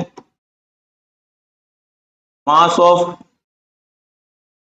डॉटर, और mhe क्या रिप्रेजेंट करता है, yes mass of helium atom या alpha particle, mass of alpha particle. ठीक है, ये सारे मास है सर, इनको सी स्क्वायर से क्यू मल्टीप्लाई किया। बेटा ये क्यू जो है ना, ये एक एनर्जी है। क्यू क्या है, एक एनर्जी है। तो एनर्जी क्या होती है, mass into speed of light. तो ये हमारा पूरा मास, जो डिफरेंस है मास का, वो पूरा मास आ गया into C square, that will give you the energy. तो ये वो एनर्जी बताता है कि कितनी एनर्जी मिली होगी उस अल्फा पार्टिकल को, जिससे वो आगे बढ़ता चला गया। Are getting the point. तो Q value is important numerical wise भी, और इस पे क्वेश्चंस भी आ रहे होंगे, 1 मार्क्स के लिए भी ये क्वेश्चन इंपॉर्टेंट है बोथ्स के लिए। ठीक है, so I hope you got the point what is Q value. आगे बढ़ते हैं बेटा, next topic beta decay and properties of beta decay. Now what is beta decay, ध्यान से सुनना, बीटा डीके मैं पूरा प्रूफ करके दिखाऊंगा आपको बीटा डीके क्या होता है। सो बीटा डीके इज, पहले तो ध्यान दो, बीटा डीके जो होता है ना बेटा, there are two type of beta decay, there are two type of beta decay. One is beta minus decay, another is beta plus decay. Okay, visible है यानी, let me check once, right. So there are two type of decay, one is beta minus decay, another is beta plus decay। तो दोनों को one by one देखते हैं। तो पहले हम देखते हैं बेटा beta minus DK.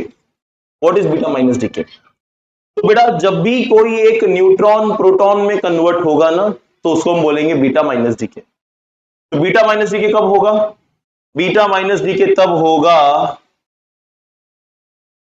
when neutron converts into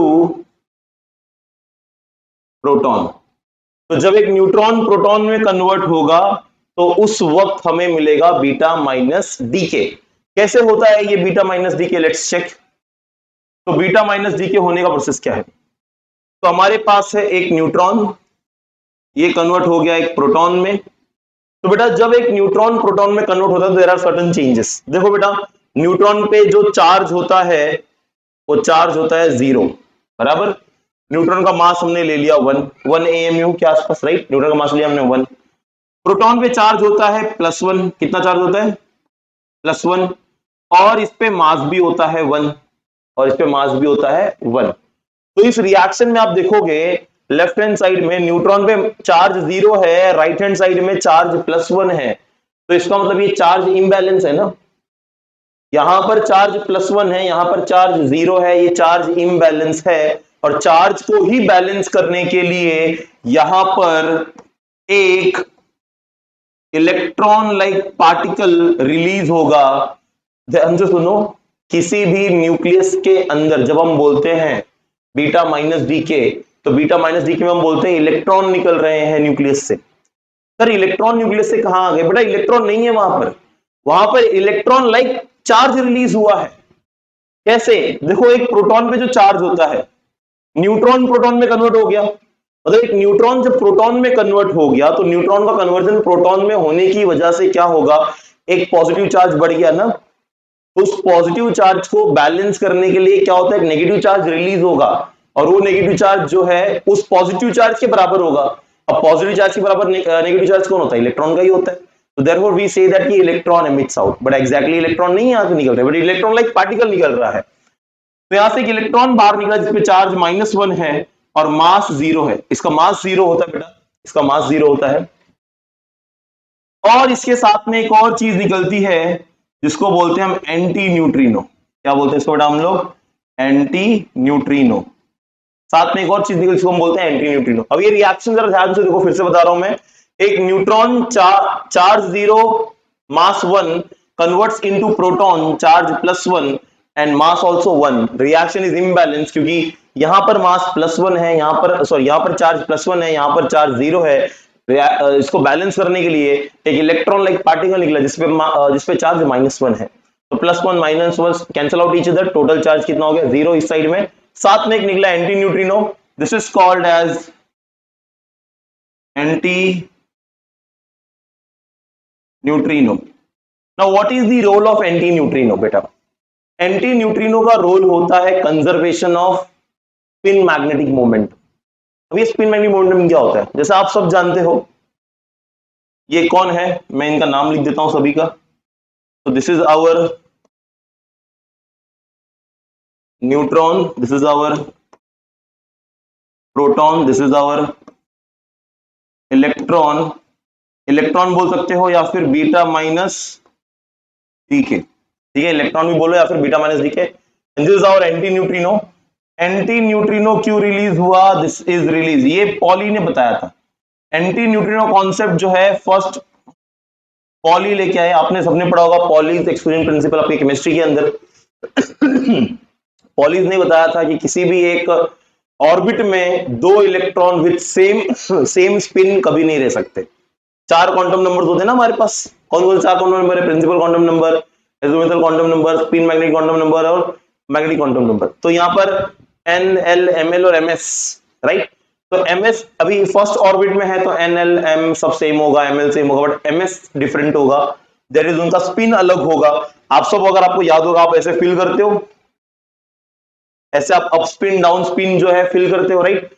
तो ये जो अप स्पिन और डाउन स्पिन आप फिल करते हो बेटा, ये क्या है? ये हमारा एमएस रिप्रेजेंट करता है। मतलब एक ऑर्बिट जो स्पिन हो रहा है, राइट, वो क्लॉकवाइज और एक एंटी क्लॉकवाइज। तो ये एंगुलर मोमेंटम के कंजर्वेशन के लिए है।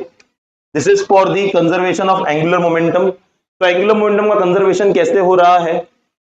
यस, तो ये जो हमारा एंटी न्यूट्रिनो है, ये होता है फॉर कंजर्वेशन ऑफ, एक second, this is for conservation of spin magnetic moment. Okay, तो स्पिन मैग्नेटिक मोमेंट के कंजर्वेशन के लिए बेटा इसको ये जो है रिलीज होता है। जैसे मैं आपको बता दूं यहां पर इनका जो स्पिन है वो स्पिन कैसे होता है? इसका जो स्पिन है ये +½ है।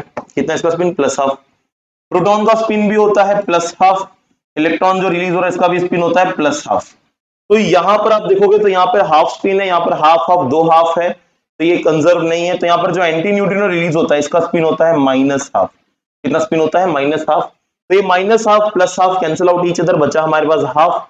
तो राइट साइड में भी हाफ बच गया, लेफ्ट साइड में भी हाफ बच गया। तो ऐसे जो हमारे है स्पिन जो है ये रिलीज होते हैं, जिनको एंटी न्यूट्रिनो हम कह रहे हैं, which was given by Pauli's. तो this is called beta minus decay. तो बेटा beta minus decay very simple, beta minus decay कब होगा? बीटा माइनस डीके तब होगा जब एक हमारा प्रोटॉन जो है, नॉट प्रोटॉन, न्यूट्रॉन, वो कन्वर्ट होगा प्रोटॉन में, राइट। तो जब एक न्यूट्रॉन प्रोटॉन में कन्वर्ट हो रहा है तो डीके को हम उस समय जो डीके हो रहा है वो डीके जो है that is my beta minus decay. There is another type of decay which we call as beta plus decay. There is another decay which we call beta plus decay. अच्छा, beta minus DK में अगर आप एक बात note करोगे, जब भी beta minus DK होगा ना, देखो न्यूट्रॉन प्रोटॉन में कन्वर्ट हो गया, मतलब प्रोटॉन का नंबर बढ़ गया, मतलब एटॉमिक नंबर बढ़ जाएगा। Atomic number will increase by 1, but mass number में कोई डिफरेंस नहीं होगा, मास नंबर सेम रहेगा। जैसे कि एग्जांपल ले लेते हैं हम लोग, मान लो एक ऑक्सीजन है, ठीक है। अब ऑक्सीजन जो है, रेडियो एक्टिव ऑक्सीजन लेते हैं, एटॉमिक मास नंबर ऑक्सीजन को 16 होता है, 17, 18 आई थिंक या 19 आई थिंक रेडियो एक्टिव है, राइट, ऑक्सीजन में। तो ऑक्सीजन का 19 जो है 19 उसका एटॉमिक मास नंबर है, उसमें प्रोटॉन न्यूट्रॉन दोनों सेम है, मतलब दोनों मिला के 19 है। अब हमें पता है उसमें प्रोटॉन कितने होंगे, प्रोटॉन कितने होंगे बेटा 8 होंगे, क्योंकि ऑक्सीजन का एटॉमिक नंबर 8 है। और उसमें अगर एक न्यूट्रॉन कन्वर्ट हो जाए प्रोटॉन में, तो न्यूट्रॉन जब प्रोटॉन में कन्वर्ट होगा एटॉमिक नंबर 8 से 9 हो जाएगा। कितना हो जाएगा? 8 से 9। तो 8 से 9 हो गया, मतलब नंबर ऑफ प्रोटॉन चेंज हो गया, एलिमेंट चेंज, और उसका ओवरऑल जो एटॉमिक मास नंबर होगा वो 19 ही रहेगा। ठीक है, तो मैं वही बता रहा हूं आपको कि यहां पर स्टेटमेंट लिख देता हूं मैं, in beta minus decay atomic number is increase by 1 but mass numbers remain unchanged, राइट। मास नंबर में कोई चेंज नहीं होगा, mass number as it is रह जाएगा, बट एटॉमिक नंबर जो है वो चेंज हो जाएगा। किससे चेंज होगा? बाय 1। ठीक है, ओके। बीटा प्लस डी की बात करते हैं। जैसे यहां पर हमने पढ़ा बीटा माइनस डी के में एक न्यूट्रॉन कन्वर्ट हो रहा है प्रोटॉन में, यहां पर उल्टा होगा, when a proton converts into neutron, जब एक प्रोटॉन न्यूट्रॉन में कन्वर्ट होगा,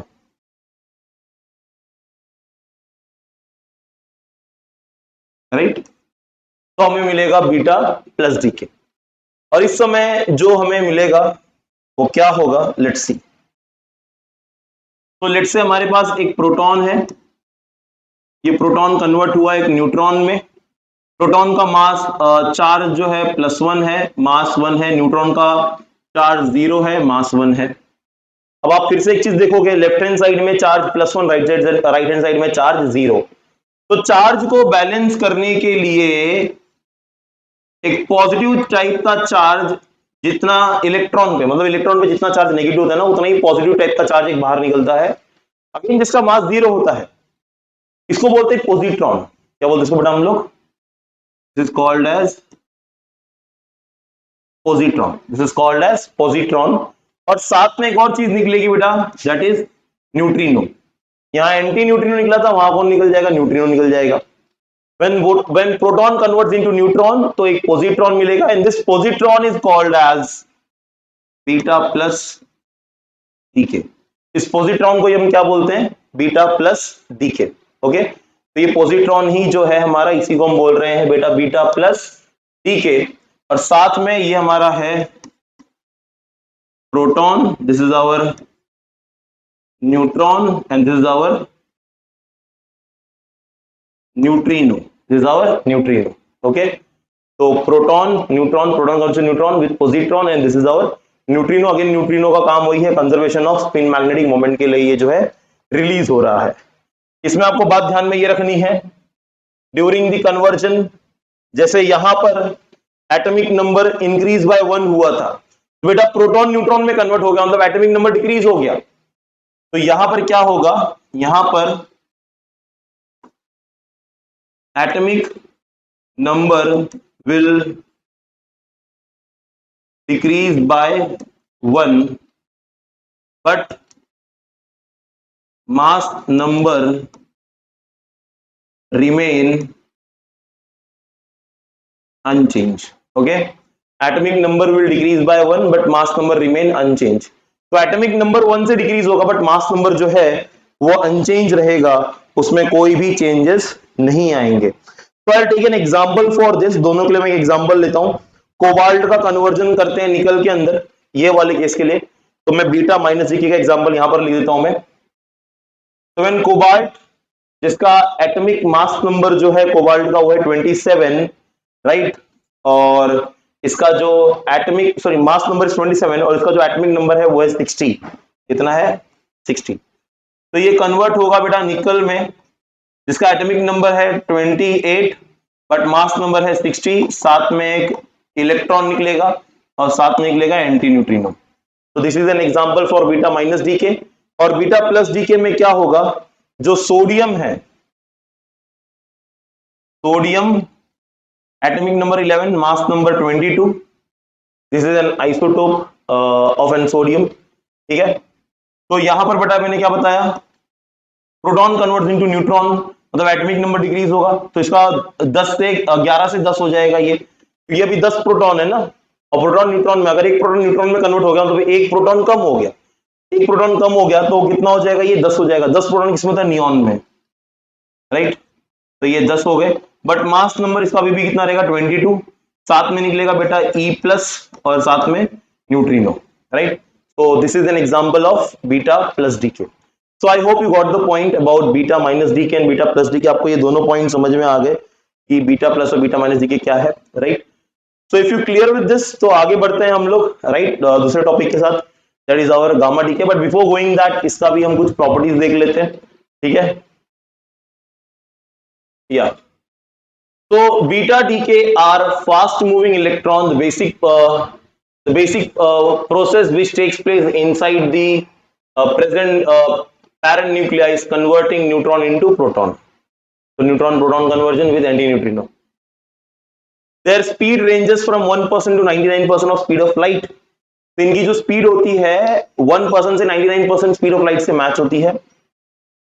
They are deflected by electric and magnetic field. Even जैसे हमारा अल्फा पार्टिकल एक चार्ज पार्टिकल था, वैसे अभी हमारे जो बीटा पार्टिकल निकल रहे हैं ना, इलेक्ट्रॉन और पॉजिट्रॉन, ये भी चार्ज पार्टिकल हैं, तो ये भी क्या होते हैं, डिफ्लेक्ट होते हैं with electric and magnetic field.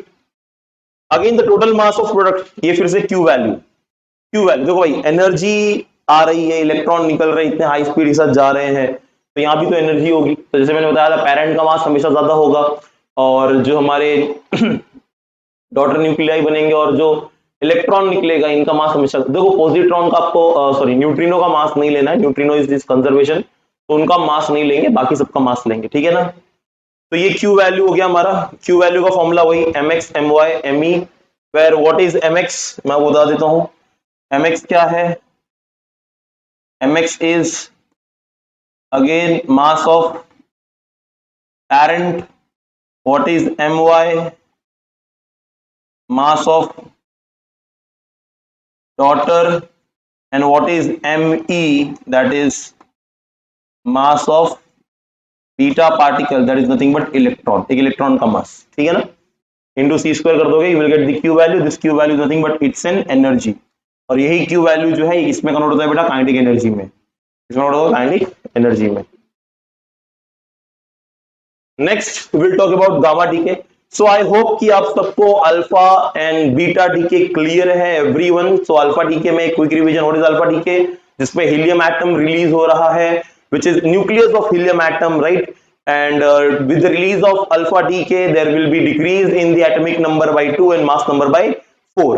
Beta decay, there are two type of beta decay, beta plus decay, beta minus decay. Beta minus decay में बेटा एक प्रोटॉन जो है वो न्यूट्रॉन में कन्वर्ट होगा, सॉरी एक न्यूट्रॉन जो है वो प्रोटॉन में कन्वर्ट होगा, और बीटा प्लस डीके में एक प्रोटॉन जो है वो न्यूट्रॉन में कन्वर्ट होगा। ड्यूरिंग दिस टू कन्वर्जेंस हमारे पास इलेक्ट्रॉन और positron along with neutrino and anti neutrino हमें मिल जाएंगे, ठीक है। Now will talk about gamma decay and its property. Gamma decay जो है ये ऐसा डीके, और एक बात और याद रखो, अल्फा और बीटा डीके ये दोनों कभी साथ में नहीं होंगे, कभी नहीं। Alpha beta decay will never take place simultaneously, but alpha beta के साथ गामा डीके हो सकता है, अल्फा बीटा डीके, क्योंकि गामा डीके क्या है, gamma decay is just a conversion, right. ये बस एक फोटॉन्स, एक इलेक्ट्रोमैग्नेटिक रेडिएशंस बाहर निकल रहे हैं, ये कोई चार्ज पार्टिकल नहीं है। जैसे लाइट्स है सारी, ये भी एक डीके हो, जैसे आपने पढ़ा होगा ना इलेक्ट्रोमैग्नेटिक रेडिएशन में, radio wave, microwave, infrared, X ray, gamma ray, सुना है ना बेटा, वही गामा रेज है ये, ठीक है। तो the nucleons occupy energy levels, तो हमारे न्यूक्लियॉन्स जो है बेटा वो भी एनर्जी लेवल ऑक्यूपाई करते हैं। जिस तरीके से एक इलेक्ट्रॉन का ट्रांजिशन होता था एक ऑर्बिट में और वहां पर रिलीज होती थी एनर्जी, उसी तरीके से जब एक nucleons make a transition from higher orbit level to the lower energy level, it emit a photon. In this process we get a gamma rays. Gamma rays are electromagnetic wave photons of very short wavelength. इनका wavelength काफी छोटा होता है क्योंकि बेटा इनकी frequency बहुत ज्यादा होती है। गामा रेस की अगर हम फ्रीक्वेंसी की बात करें तो 10 पावर 24 हर्ट्ज की फ्रीक्वेंसी होती है, जो कि बहुत ज्यादा फ्रीक्वेंसी है, इतनी पावरफुल फ्रीक्वेंसी है, ठीक है ना। They are neutral hence not affected by electric and magnetic field. तो बेटा इस पे कोई चार्ज नहीं होता, तो कोई इलेक्ट्रिक और मैग्नेटिक फील्ड जो है इनको अफेक्ट नहीं करती है, ठीक है। Next, they affect photographic plate bye little amount and produce fluorescence. तो बेटा जैसे आपको याद होगा हमने एक्सपेरिमेंट किया था गीगा मार्जन वाला, है ना, एटम्स के केस में। तो जब ये जिंक सल्फाइड ये इस पे गिरे थे तो उसको अफेक्ट करते थे फ्लोरोसेंस, मतलब एक स्पार्क या एक फ्लैश क्रिएट होता था। They have high penetrating power and can pass through 25 cm thick iron plate। बेटा इनका पेनिट्रेटिंग, जैसे ये एक रूम में मैं लेक्चर्स ले रहा हूं, आप एक रूम में बैठ के अपना जो है वीडियो देख रहे होगे, तो उस रूम में आपके फोन में सिग्नल है, रूम में भी बंद हो सकता है, एसी चालू हो सकता है, मस्त मजे ने बैठ के आप जो लेक्चर देख रहे हो, है ना। बैठ के भी नहीं, लेट, कुछ लोग तो लेट कर देख रहे होंगे, जो लेटे हैं खड़े हो जाए, सॉरी बैठ जाए है ना, स्ट्रेट। तो लेट के लेक्चर नहीं देखना है हमें। लेट के लेक्चर देखने से क्या होगा, कुछ नहीं होगा, बस मजा आ रहा है, देख रहे हैं, रिवीजन हो रहा है ना। बट बैठ के देखो थोड़ा ज्यादा होगा, और आप कुछ स्क्रिबल करते रहो साथ में, है ना। नोट्स तो वैसे आपको टेलीग्राम पे मिल जाएगा, नीचे मैं लिंक डिस्क्रिप्शन में दे दूंगा, बट स्टिल। हाँ जी, so they have high penetrating power and can cause and can pass through 25 centimetre thick iron plate. मतलब ये जैसे हमारे रूम में जो सिग्नल्स हैं वो अंदर आ रहे हैं, रूम के सिग्नल जैसे अंदर आ रहे हैं, इवन तो सब कुछ पैक है, तो ये भी बेटा इतने पावरफुल होते हैं कि 25 सेंटीमीटर का थिक अगर आयरन प्लेट है ना, उसके थ्रू भी ये पास आउट हो जाएंगे, राइट। तो इतनी ज्यादा पावर होती है इनके पास।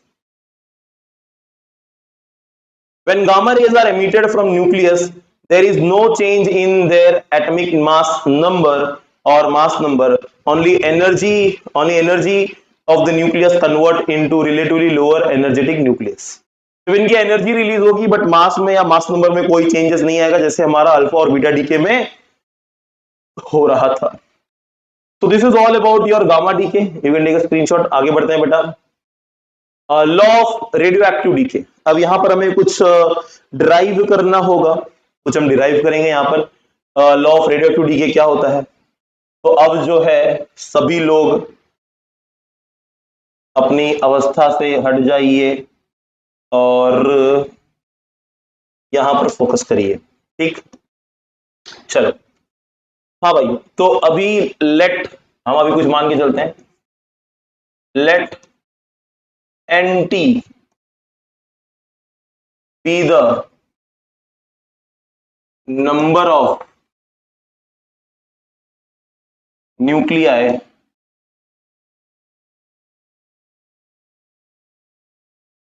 let nt be the number of nuclei present in time t। ओके, तो किसी t टाइम पे nt मतलब क्या, नंबर ऑफ न्यूक्लियाई, एक n number of nuclei present है किसी एक t टाइम में। कोई एक रेडियो एक्टिव सब्सटेंस है जिसमें n एक t टाइम पे कुछ एक नंबर ऑफ न्यूक्लियाई प्रेजेंट है। नेक्स्ट स्टेटमेंट लिखता हूं मैं, the change in number of nuclei is dn for small change in time, okay, that is dt। तो जब हमारा एक dt टाइम चेंज हुआ, तो dt टाइम में जो नंबर ऑफ न्यूक्लियाई चेंज हुए वो कितने हो गए, dn हो गए। तो यहां से मैं ये स्टेटमेंट दे सकता हूं कि यहां से हमारा ऐसा स्टेटमेंट आ जाएगा कि हमारे जो नंबर ऑफ न्यूक्लियाई डीके हो रहे हैं पर सेकेंड या per unit time, so I can say that the number of nuclei decay per unit time, the number of nuclei decay per unit time is directly proportional to number of, या मैं इसको statement में लिख देता हूं, time is directly proportional the number of nuclei present in T time.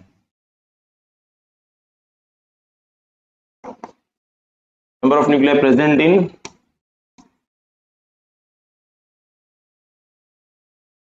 T time. T time चाय का time नहीं है, समझो इसको, क्या बताता हूं मैं। तो जो भी नंबर ऑफ न्यूक्लियाई प्रेजेंट है हमारे पास, राइट, ओके, देखो, तो मैं बोलना ये चाह रहा हूं कि हमारा जो नंबर ऑफ न्यूक्लियाई डीके हो रहा है per unit time, that is my dn by dt। तो dn by dt is nothing but rate of change of nuclei. ये डायरेक्टली प्रोपोर्शनल है, ये डायरेक्टली प्रोपोर्शनल है किसके साथ? The number of nuclei present in time t। The number of nuclei present in time, आपको चाहिए तो आप यहां पर सिर्फ n लिख सकते हो, t लिखने की जरूरत नहीं है। मैं t से इसलिए लिख रहा हूं ताकि आपको पता चले वो n का मतलब है number of nuclei present in time t। यहां में माइनस साइन आ जाएगा। माइनस साइन किस लिए? Minus sign represent negative sign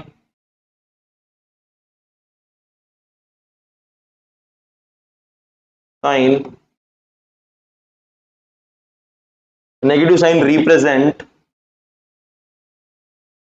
that number of nuclei decreases with time। Okay, तो नंबर ऑफ न्यूक्लियाई जो है वो टाइम के साथ डिक्रीज हो रहे हैं। वो कौन रिप्रेजेंट कर रहा है हमारा? वो रिप्रेजेंट हो रहा है बाय दिस वैल्यू। ठीक है ना? अब सुनिए आगे, सुनाइए सर, सुनो। तो अब आगे ये है कि इस स्टेटमेंट को मैंने अगर ऐसे लिखा, dn by dt is proportional to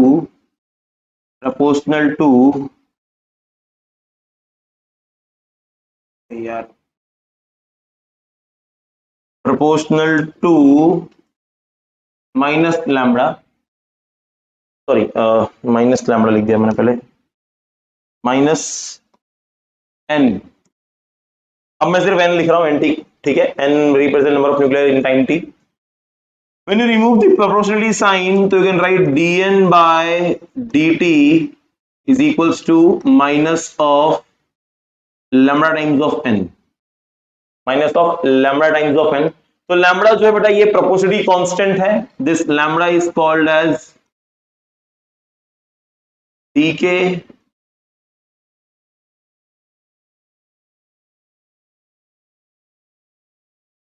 constant और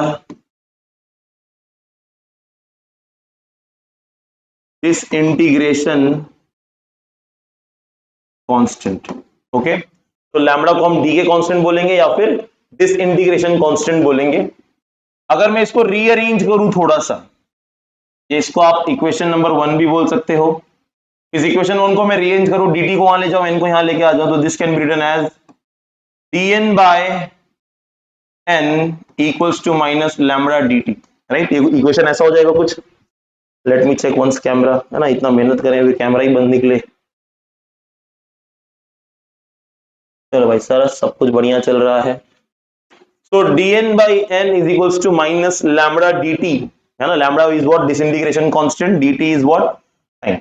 अगर मुझे फाइंड आउट करना है total change in the number of nuclei, तो मुझे इसे इंटीग्रेट करना पड़ेगा। तो integrating both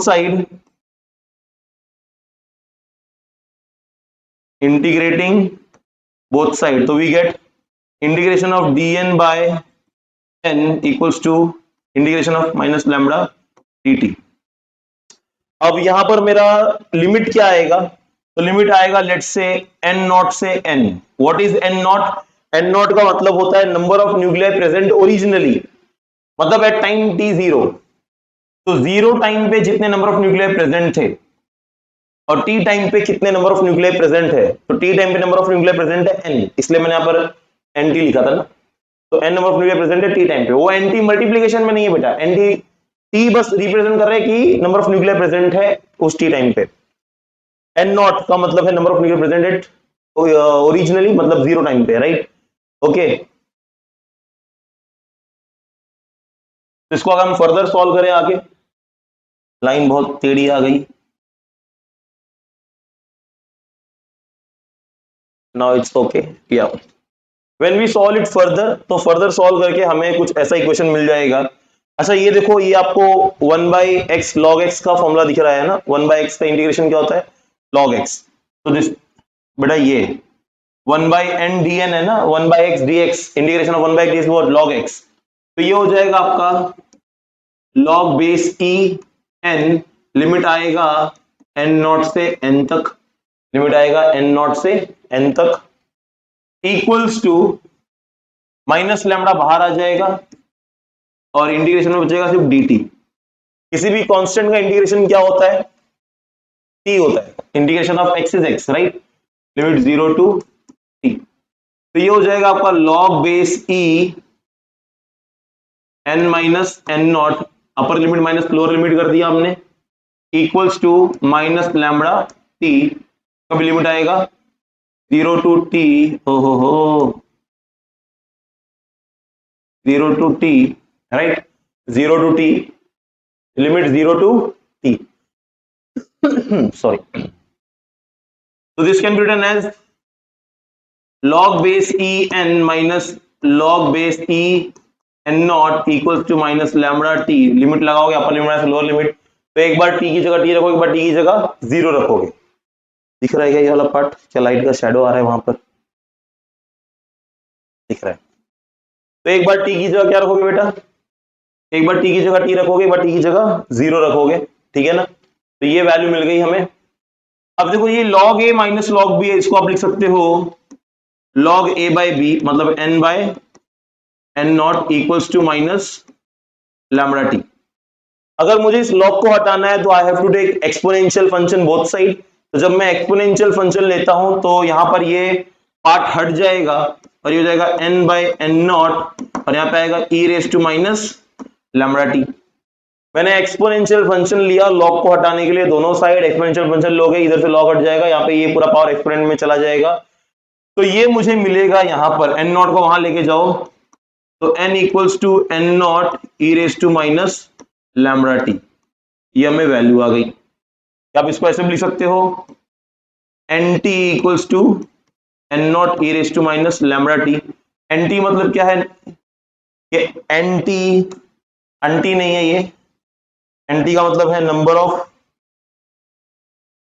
number of nuclear present in time t is equals to n naught e raise to minus lambda t, right.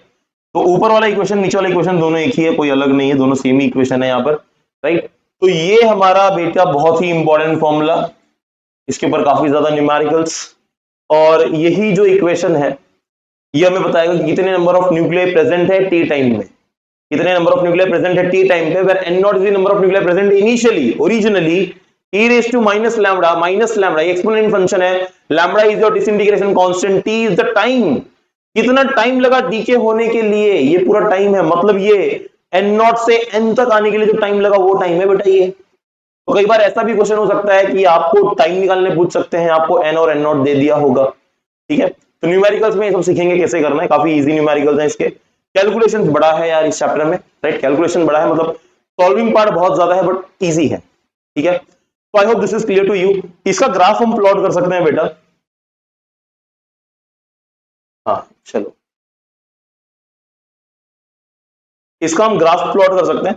तो अभी हमें जो इक्वेशन मिला n t equals to n naught e raise to minus lambda t. अब एक चीज देखो, whenever you plot a graph of, तो जब भी आप एक ग्राफ प्लॉट करोगे, कौन सा ग्राफ, तो when you plot a graph of number of nuclei present versus time का graph, right, number of nuclear present versus time का ग्राफ, तो जब भी बेटा आप ये ग्राफ प्लॉट करोगे you will notice one thing, आपका जो ग्राफ है वो ग्राफ कुछ ऐसा होगा, ग्राफ कुछ ऐसा होगा। अब ये ग्राफ जो है आपका इस नेगेटिव एक्स एक्सिस को टच नहीं करेगा, क्योंकि आप किसी भी एक्सपोनेंशियल फंक्शन का जब आप ग्राफ प्लॉट करते हो, आप एक ग्राफ प्लॉटर ऐप डाउनलोड कर सकते हो, वहां पर आप e raise to minus x का ग्राफ प्लॉट करो, तो जब आप e raise to minus x का ग्राफ प्लॉट करोगे ना आपको ऐसा ग्राफ आएगा, बराबर। बेसिकली ये ग्राफ नेगेटिव वैल्यू से स्टार्ट हो रहा है, हमने एक्स एक्सिस पे टाइम लिया हुआ है तो हमारा टाइम नेगेटिव नहीं हो सकता, तो हमने इतने पार्ट को एक्सक्लूड कर दिया, हम सिर्फ यहां से ग्राफ ले रहे हैं, ये वाला, ठीक है। तो ये एक एक्सपोनेंट का ग्राफ है, किसी भी एक्सपोनेंट का ग्राफ ऐसा मिलेगा आपको। तो आप देखोगे ना वो ग्राफ को, जब आप जूम इन करोगे तो यू विल सी दैट, आपको ऐसा लगेगा वो उधर पे टच हो गया है, बट वो टच नहीं होता है, ठीक है। अब जरा टाइम नहीं है वन शॉट सीरीज में, अदरवाइज हम जब इस पे फुल फ्लेज लेक्चर में होते तो इसको मैं करके दिखाता इसी बोर्ड पे, है ना, कुछ तो फायदा हो इस बोर्ड का, आखिर इतना पैसा खर्चा किया है किस लिए किया है, हाँ। ओके, सो अब यहां पर एक इंपॉर्टेंट चीज ये हो जाती है कि देखो लेट्स से मैंने ऐसे बताया, एक किसी टी टाइम पे n number of nuclei present है, अगर मेरा टाइम बढ़ गया, अगर हमारा टाइम हमने क्या किया बढ़ा दिया, let's say T plus D T, तो नंबर ऑफ न्यूक्लियाई जो होंगे हो जाएंगे एन माइनस डी एन। मतलब क्या हुआ, with the increase in time number of nuclei decrease होता जा रहा है, और ये डिक्रीज होता ही जाएगा, अगर आप ग्राफ को देखोगे तो ग्राफ क्या होता है, ये डिक्रीज होता जाएगा, ठीक है। तो ये ग्राफ आपको मिलेगा इसका, आपके बुक में ग्राफ नहीं दिया हुआ है, आप समझ लो। यहां पर एक और पार्ट है जिसको हम बोलते हैं activity part. Now what is activity, ये यहां पर आपका एंड हुआ, राइट, ये यहां पर आपका एंड हुआ। अब हम बात करेंगे एक्टिविटी के बारे में। What is activity, activity is decay per second, क्या होता है एक्टिविटी, कितने हमारे नंबर ऑफ न्यूक्लियाई डीके हो रहे हैं पर सेकेंड, या फिर रेट ऑफ डीके जिसको है, activity is also called as rate of decay, right, किस रेट से हमारा डीके हो रहा है उसी को हम बोलेंगे एक्टिविटी, राइट। तो ये जो हमारा इक्वेशन बना हुआ है इसको हम इक्वेशन नंबर 2 ले लेते हैं। इसके पहले हमने एक इक्वेशन बनाया था 1, अगर आपको याद होगा, राइट। तो ये हमारा इक्वेशन 1 था, कहां गया बेटा, ये वाला। तो यहां पर देखो dn बाई dt है, तो dn by dt, what is dn, change in number of nuclei, dt per unit time. बेटा कोई भी चीज जब टाइम के साथ डिक्रीज होती है तो उसमें रेट वर्ड लग जाता है, मतलब नंबर ऑफ न्यूक्लियाई एक रेट से चेंज हो रहा है, एक टाइम से चेंज हो रहा है। तो यहां पर जो ये हमारा रेट है, रेट ऑफ डीके या जो एक्टिविटी है, this is written as dn by dt। तो dn by dt is only my activity, dn by dt जो है बेटा यही हमारा क्या है, एक्टिविटी है, dn by dt is only activity. तो हमारा जो इक्वेशन था dn by dt, equation 1 is equals to minus lambda n, इसको मैं लिख सकता हूं, dn बाई dt को मैं लिखूंगा activity is equals to minus lambda n, activity is equal to minus lambda n, और ये एक टाइम t पर हो रहा है, किसी एक t टाइम के लिए। ये वाले जो इक्वेशन है, इस इक्वेशन को कहना है right here, I can write as at equals to a naught e raised to minus lambda t, where at represent activity at t time। at क्या रिप्रेजेंट करेगा बेटा, at रिप्रेजेंट करेगा activity at t time, at represent करेगा activity at time t, A naught represent करेगा, A naught represent करेगा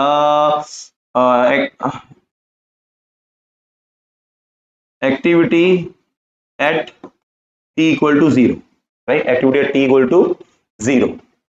तो अगर आपसे किसी ने पूछा कि what is the activity at 0 time, right, अगर हमने टाइम 0 ले लिया तो हमारी एक्टिविटी जो है वो कितनी हो जाएगी।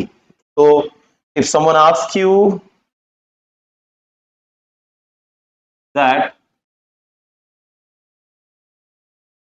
Activity at t equal to 0, तो ये जो दो इक्वेशंस आपने बनाए हुए हैं, ये वाले और ये वाले, तो ये हो जाएगा आपका a0 equals to minus lambda n naught, n naught मतलब nt की जगह n नॉट आ जाएगा, number of nuclear present originally, और यहां पर हो जाएगा at, t हमने ले लिया 0, राइट, at, और ये a नॉट जो है बेटा, इस a नॉट को आप लिख रहे होगे या फिर at से आप उसको रिप्रेजेंट कर दो, और हम टाइम 0 ले रहे हैं तो ठीक है, a नॉट, या फिर आप ऐसे 80, इसको 80 ही रख दो क्योंकि 80 टाइम के लिए हमारा, तो 80 a naught e raise to minus lambda T और टी जीरो है तो e raise to minus zero, any number raise to zero is 1, तो A T is equals to A naught. मतलब इन शॉर्ट कहना ये चाहते हैं कि जीरो टाइम पे जो एक्टिविटी होगा वो ए नॉट के बराबर ही होगा, original time activity, right.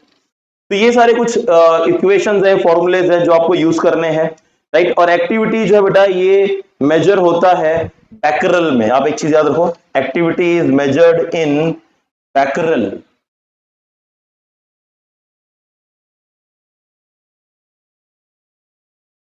Activity is measured in BC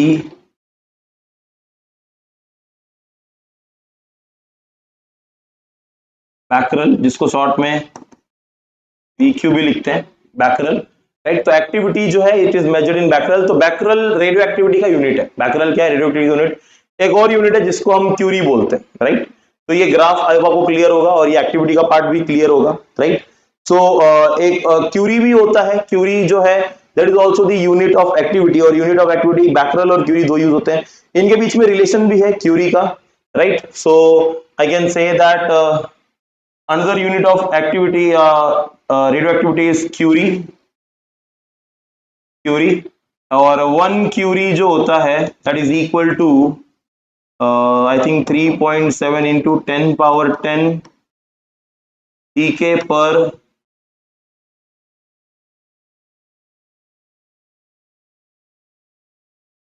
इस तरह वाइजिंग नहीं आएगा, DK पर सेकेंड, ठीक है। तो इतने सारे DK अगर एक सेकंड में हो रहे हैं तो उसको बेटा हम बोलते हैं 1 क्यूरी, ठीक है। अगर इतने सारे 3.0 10 पावर 10 DK अगर एक सेकंड में हो रहा है तो उसको हम बोलेंगे 1 क्यूरी। अब बैकरल मतलब एक DK, बैकरल मतलब क्या होता है? एक DK जो हो रहा है। तो I can say that 1 curie is equals to 3.7 into 10 power minus 10 नहीं प्लस 10, 10 पावर 10 बैकरल, ओके। तो एक क्यूरी जो हो जाएगा वो 10 पावर 10 बैकरल के बराबर हो जाएगा, ओके। तो this is what the topic is, ठीक है। तो ये हमारे यूनिट्स हो गए एक्टिविटी के लिए और बैकरल के लिए। अगर इतना टॉपिक आपको क्लियर है बेटा तो हम आगे बढ़ते हैं। नेक्स्ट जो हमारा टॉपिक होगा that is hour okay, half life of radioactive material and average life. तो हाफ लाइफ और एवरेज लाइफ की बात कर रहे होंगे हम लोग। इजी टॉपिक है, फटाफट कवर अप हो जाएगा। नाउ सी, हाफ लाइफ मतलब क्या होता है? मतलब कोई भी एक रेडियो एक्टिव एलिमेंट को हाफ होने के लिए कितना टाइम लग रहा है। What you mean by half होने के लिए? मतलब मान लो कोई एक रेडियो एक्टिव एलिमेंट है जिसके अंदर लेट्स से 200 न्यूक्लियाई है। कितने न्यूक्लियाई? 200। तो 200 न्यूक्लियाई से 100 न्यूक्लियाई होने के लिए कितना टाइम लगा? 200 न्यूक्लियाई से 100 न्यूक्लियाई होने के लिए कितना टाइम लगा? उस टाइम को बोला जाता है हाफ लाइफ टाइम, ठीक है। तो हाफ लाइफ टाइम जो है अगर हमें फाइंड आउट करना है तो हमारा जो फॉर्मूला था that n t equals to n naught e raise to minus lambda t. तो फॉर हाफ लाइफ टाइम, तो मेरा जो टाइम है टी, इस टी को मैं ले लूंगा टी हाफ, इस टी को क्या ले लूंगा मैं? T half. अब एक चीज याद रखो, जब मेरा टाइम टी हाफ होता है तो जो नंबर ऑफ न्यूक्लियाई प्रेजेंट होंगे उस टाइम पे वो ओरिजिनल का हाफ हो जाएगा।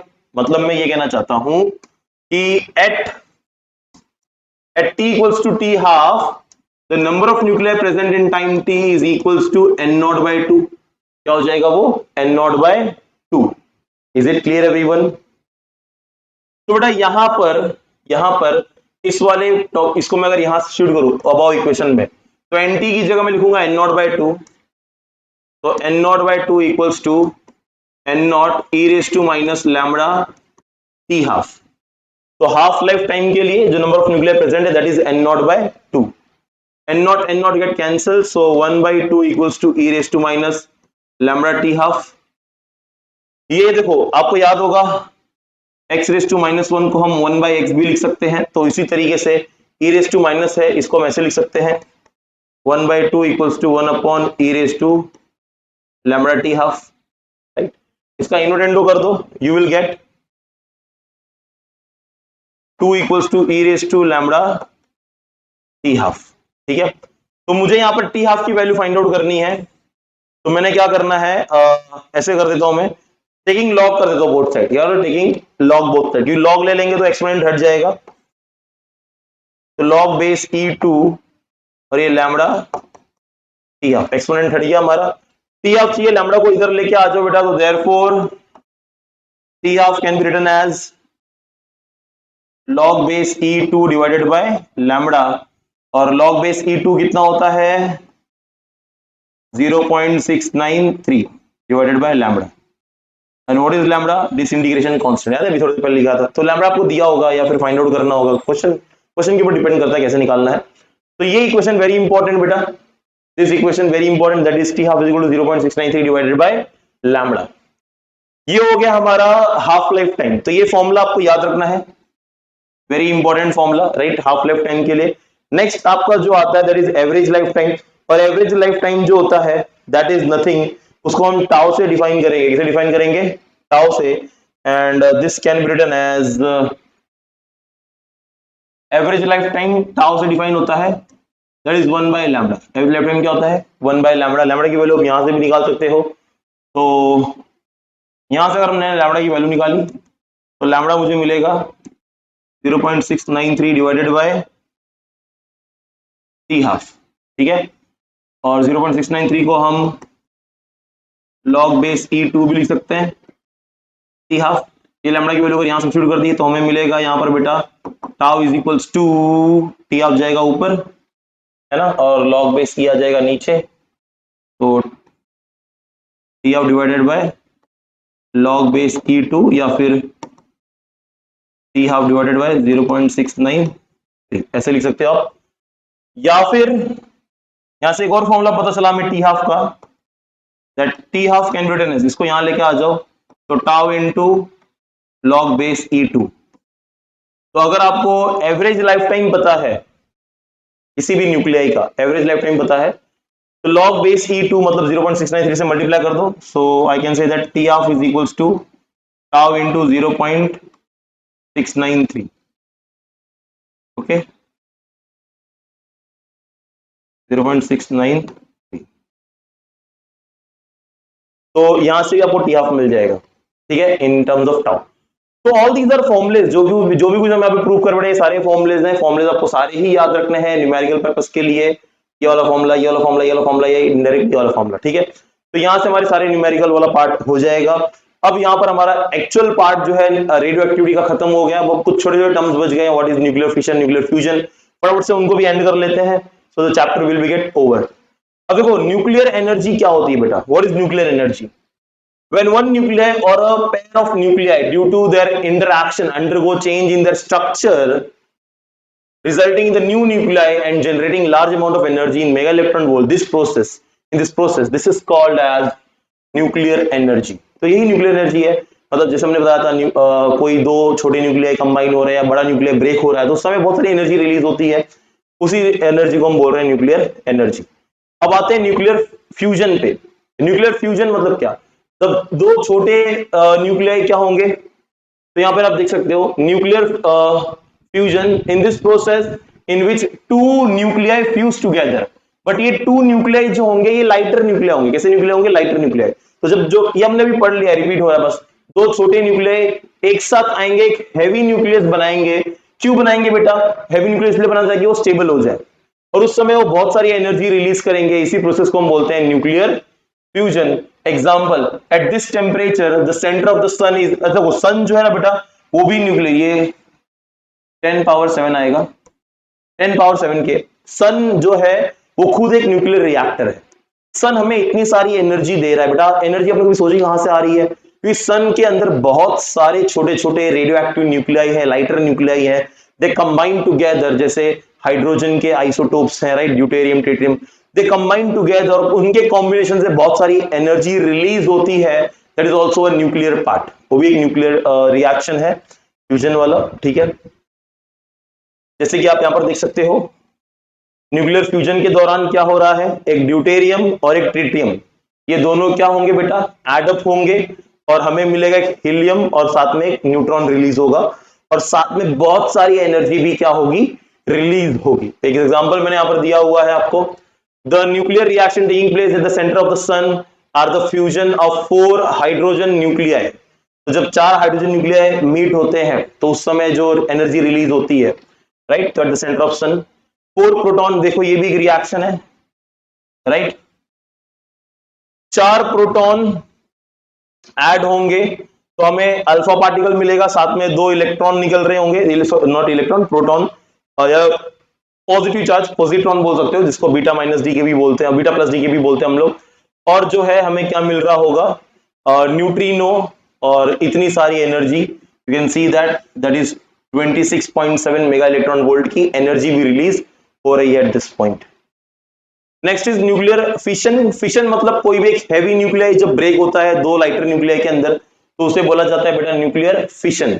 ओके, तो what is nuclear fission, just see here, this is the process in which heavy nuclei breaks into lighter nuclei again to attain the stability. पहले बात कर लिया इसके ऊपर हमने। तो जैसे यहां पर आप एक रिएक्शन देख सकते हो, हमारे पास एक न्यूट्रॉन है, दिस इज यूरेनियम 235। यूरेनियम 235 बेटा एक स्टेबल यूरेनियम है, इसको अनस्टेबल बनाते हैं, एक न्यूट्रॉन से बम्बार्ड करते हैं। एक स्लो न्यूट्रॉन जब बम्बार्ड होता है तो इसका एटॉमिक मास नंबर इंक्रीज होता है 236, और 236 is the unstable nuclei of uranium जो कि रेडियो एक्टिव होता है। और फिर यही क्या होता है, इसका फिशन होता है, ये ब्रेकडाउन होता है, ब्रेकडाउन होके जो है बहुत सारी एनर्जी रिलीज करता है, और साथ में बहुत सारे न्यूट्रॉन, बहुत सारे तो 2-3 न्यूट्रॉन भी रिलीज करता है। चेन रिएक्शन में यही काम में आते हैं। The species needed for the nuclear energy generation, अभी मैंने आपको बता दिया वो सारी चीजें, इस डायग्राम से कुछ क्लियर हो जा रहा है, ठीक है। तो ये एग्जांपल लिया यहां पर, जब यूरेनियम ब्रेक होगा बेटा SbNb में कन्वर्ट होगा। SbNb आप कमेंट करके बताना क्योंकि मुझे नाम नहीं पता। तो SbNb में ये कन्वर्ट होगा, साथ में यहाँ पर 4 न्यूट्रॉन मिल रहे होंगे और बहुत सारी एनर्जी निकल रही होगी। I think Sb is antimony है ना, Nb का नियोबिडियम होगा कुछ, ठीक है।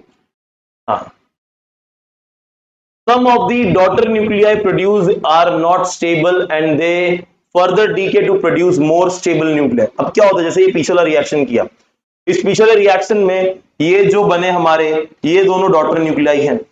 कई बार क्या होता है कि ये डॉटर न्यूक्लियाई स्टेबल नहीं होते हैं, और जब डॉटर न्यूक्लियाई स्टेबल नहीं होते बेटा, तो वो फर्दर और क्या करते हैं, डीके करते हैं, उसमें बहुत सारी एनर्जी फिर से रिलीज होती है।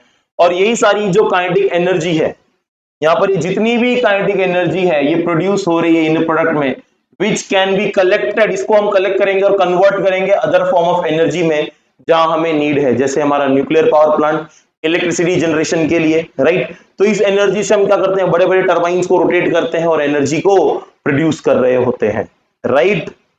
इनको हम बॉयलर से भी कनेक्ट करते हैं, जैसे आप देख सकते हो, राइट। तो एक न्यूक्लियर पावर प्लांट में ये जो है काफी ज्यादा यूज होगा। Next is uranium nuclear reactor. तो जो यूरेनियम न्यूक्लियर रिएक्टर होता है, जैसे मैंने आपको बताया थोड़ी देर पहले कि यूरेनियम 235 इज द स्टेबल, उसमें एक न्यूट्रॉन को बम्बार्ड करके 236 बनाते हैं विच इज अनस्टेबल, एंड उस तरीके से जो है ये रिएक्शन होता है। You can read this. तो ये एक हमारा न्यूक्लियर पावर प्लांट है, right. And the last topic chain reaction, और इसके बाद एक और टॉपिक छोटा सा, और इस चेन रिएक्शन। अब देखो डायग्राम से समझ लेते हैं इसको हम लोग। यहां पर आप अंडरस्टैंड करोगे बेटा, हमारे पास एक यूरेनियम 235 न्यूट्रॉन से बम्बार्ड किया, न्यूट्रॉन से बम्बार्ड किया, तो यूरेनियम 235 बन गया 236, और जब वो 236 बन जाता है वो बन जाता है अनस्टेबल। अनस्टेबल होने की वजह से क्या होता है, वो रेडियो एक्टिविटी प्रोसेस शो करता है जिसमें वो ब्रेक डाउन होता है न्यूक्लियर फिशन के दौरान। और जब वो ब्रेक डाउन होगा बेटा, तो उस समय वो बहुत सारी एनर्जी, साथ में कुछ एलिमेंट्स और 3 जो है न्यूट्रॉन रिलीज करेगा। देखो ये 3 न्यूट्रॉन रिलीज हुए। अब ये 3 न्यूट्रॉन जाके क्या करेंगे, दूसरे 3 यूरेनियम 235 जो स्टेबल थे उनको अनस्टेबल करेंगे, फिर उनसे 3 और निकलेंगे, वो जाके दूसरे 235 वाले को अनस्टेबल करेंगे। तो मतलब क्या हो रहा है, एक ने उंगली की और ये उंगली बढ़ते चले गए। आपने वो मूवी देखी होगी, I don't know, Salman Khan की मूवी है, आप 3 की मदद करो, उन 3 को बोलो दूसरे 3 से मदद करने के लिए। बेटा कुछ उसी तरीके से यहां पर हो रहा है, एक ने मदद की इसकी, इसने 3 किए, तीनों ने दूसरे 3 की मदद की, इसने इस 3 की मदद की, इसने इस 3 की मदद की, इसने इस 3 की मदद की, राइट, इस तरीके से। तो ये चेन रिएक्शन है। अगर ये अनकंट्रोल्ड रिएक्शन रहा तो ये रिएक्शन बढ़ता ही रहेगा, तो इसको रिएक्शन को कंट्रोल भी करना पड़ता है कंट्रोलर की मदद से, राइट। तो यही जो रिएक्शन है बेटा, इसी को हम बोल रहे हैं चेन रिएक्शन, जो कंटिन्यू होते जा रहा है। Next is harmful effect of nuclear energy. बेटा हार्मफुल इफेक्ट, बहुत सारे हार्मफुल इफेक्ट है न्यूक्लियर एनर्जी के, राइट। आपको जेनेटिक डिसऑर्डर हो सकता है, जेनेटिक, राइट। तो ऐसे बहुत सारे हैं, जैसे कि अपने सुना होगा हिरोशिमा नागासाकी में जो अभी भी लोग हैं, अभी भी पैरालाइज होते हैं, अभी भी वो जेनेटिकली डिसऑर्डर्ड है। The reason is all this nuclear reaction, जो कि बहुत ही डेंजरस है। और दूसरी बात जो है, इसको हम यूज करते हैं एक बहुत खास पर्पस के लिए, जो आपको यहां पर दिख रहा है, एटम बॉम्ब, है ना, या फिर न्यूक्लियर डिवाइस। बेटा ये बहुत ही हार्मफुल होते हैं, राइट, और इनका इफेक्ट बहुत ज्यादा होता है, बहुत ज्यादा लोग परेशान हो जाएंगे इससे अगर ऐसा कुछ होगा तो इससे हमें दूर रहना चाहिए, देश में शांति अमन बनाए रखना चाहिए, और यस, खुशी खुशी जीना चाहिए, राइट। तो एक बॉम्ब फोड़ दें हम भी, चैप्टर एंड हो गया तो। चलिए भाई, तो चैप्टर एंड की निशानी हमारी, तो यहां पर बेटा चैप्टर होता है हमारा एंड। तो सभी को thank you very much patience बनाए रखने के लिए, और यहां पर हमने जो है न्यूक्लियर पार्ट को एंड कर लिया है सक्सेसफुली। चैप्टर पूरा एंड हो गया है, बच गए इसके न्यूमेरिकल्स। न्यूमेरिकल्स को हम बहुत जल्दी ले आएंगे, और भाई वीडियो के साथ बने रहिए, अपने दोस्तों के साथ शेयर कीजिए, और पढ़ते रहिए और दूसरों को पढ़ाते रहिए। चलो तब तक के लिए bye bye everyone, take care, love you, see ya, मिलते हैं नेक्स्ट क्लास में।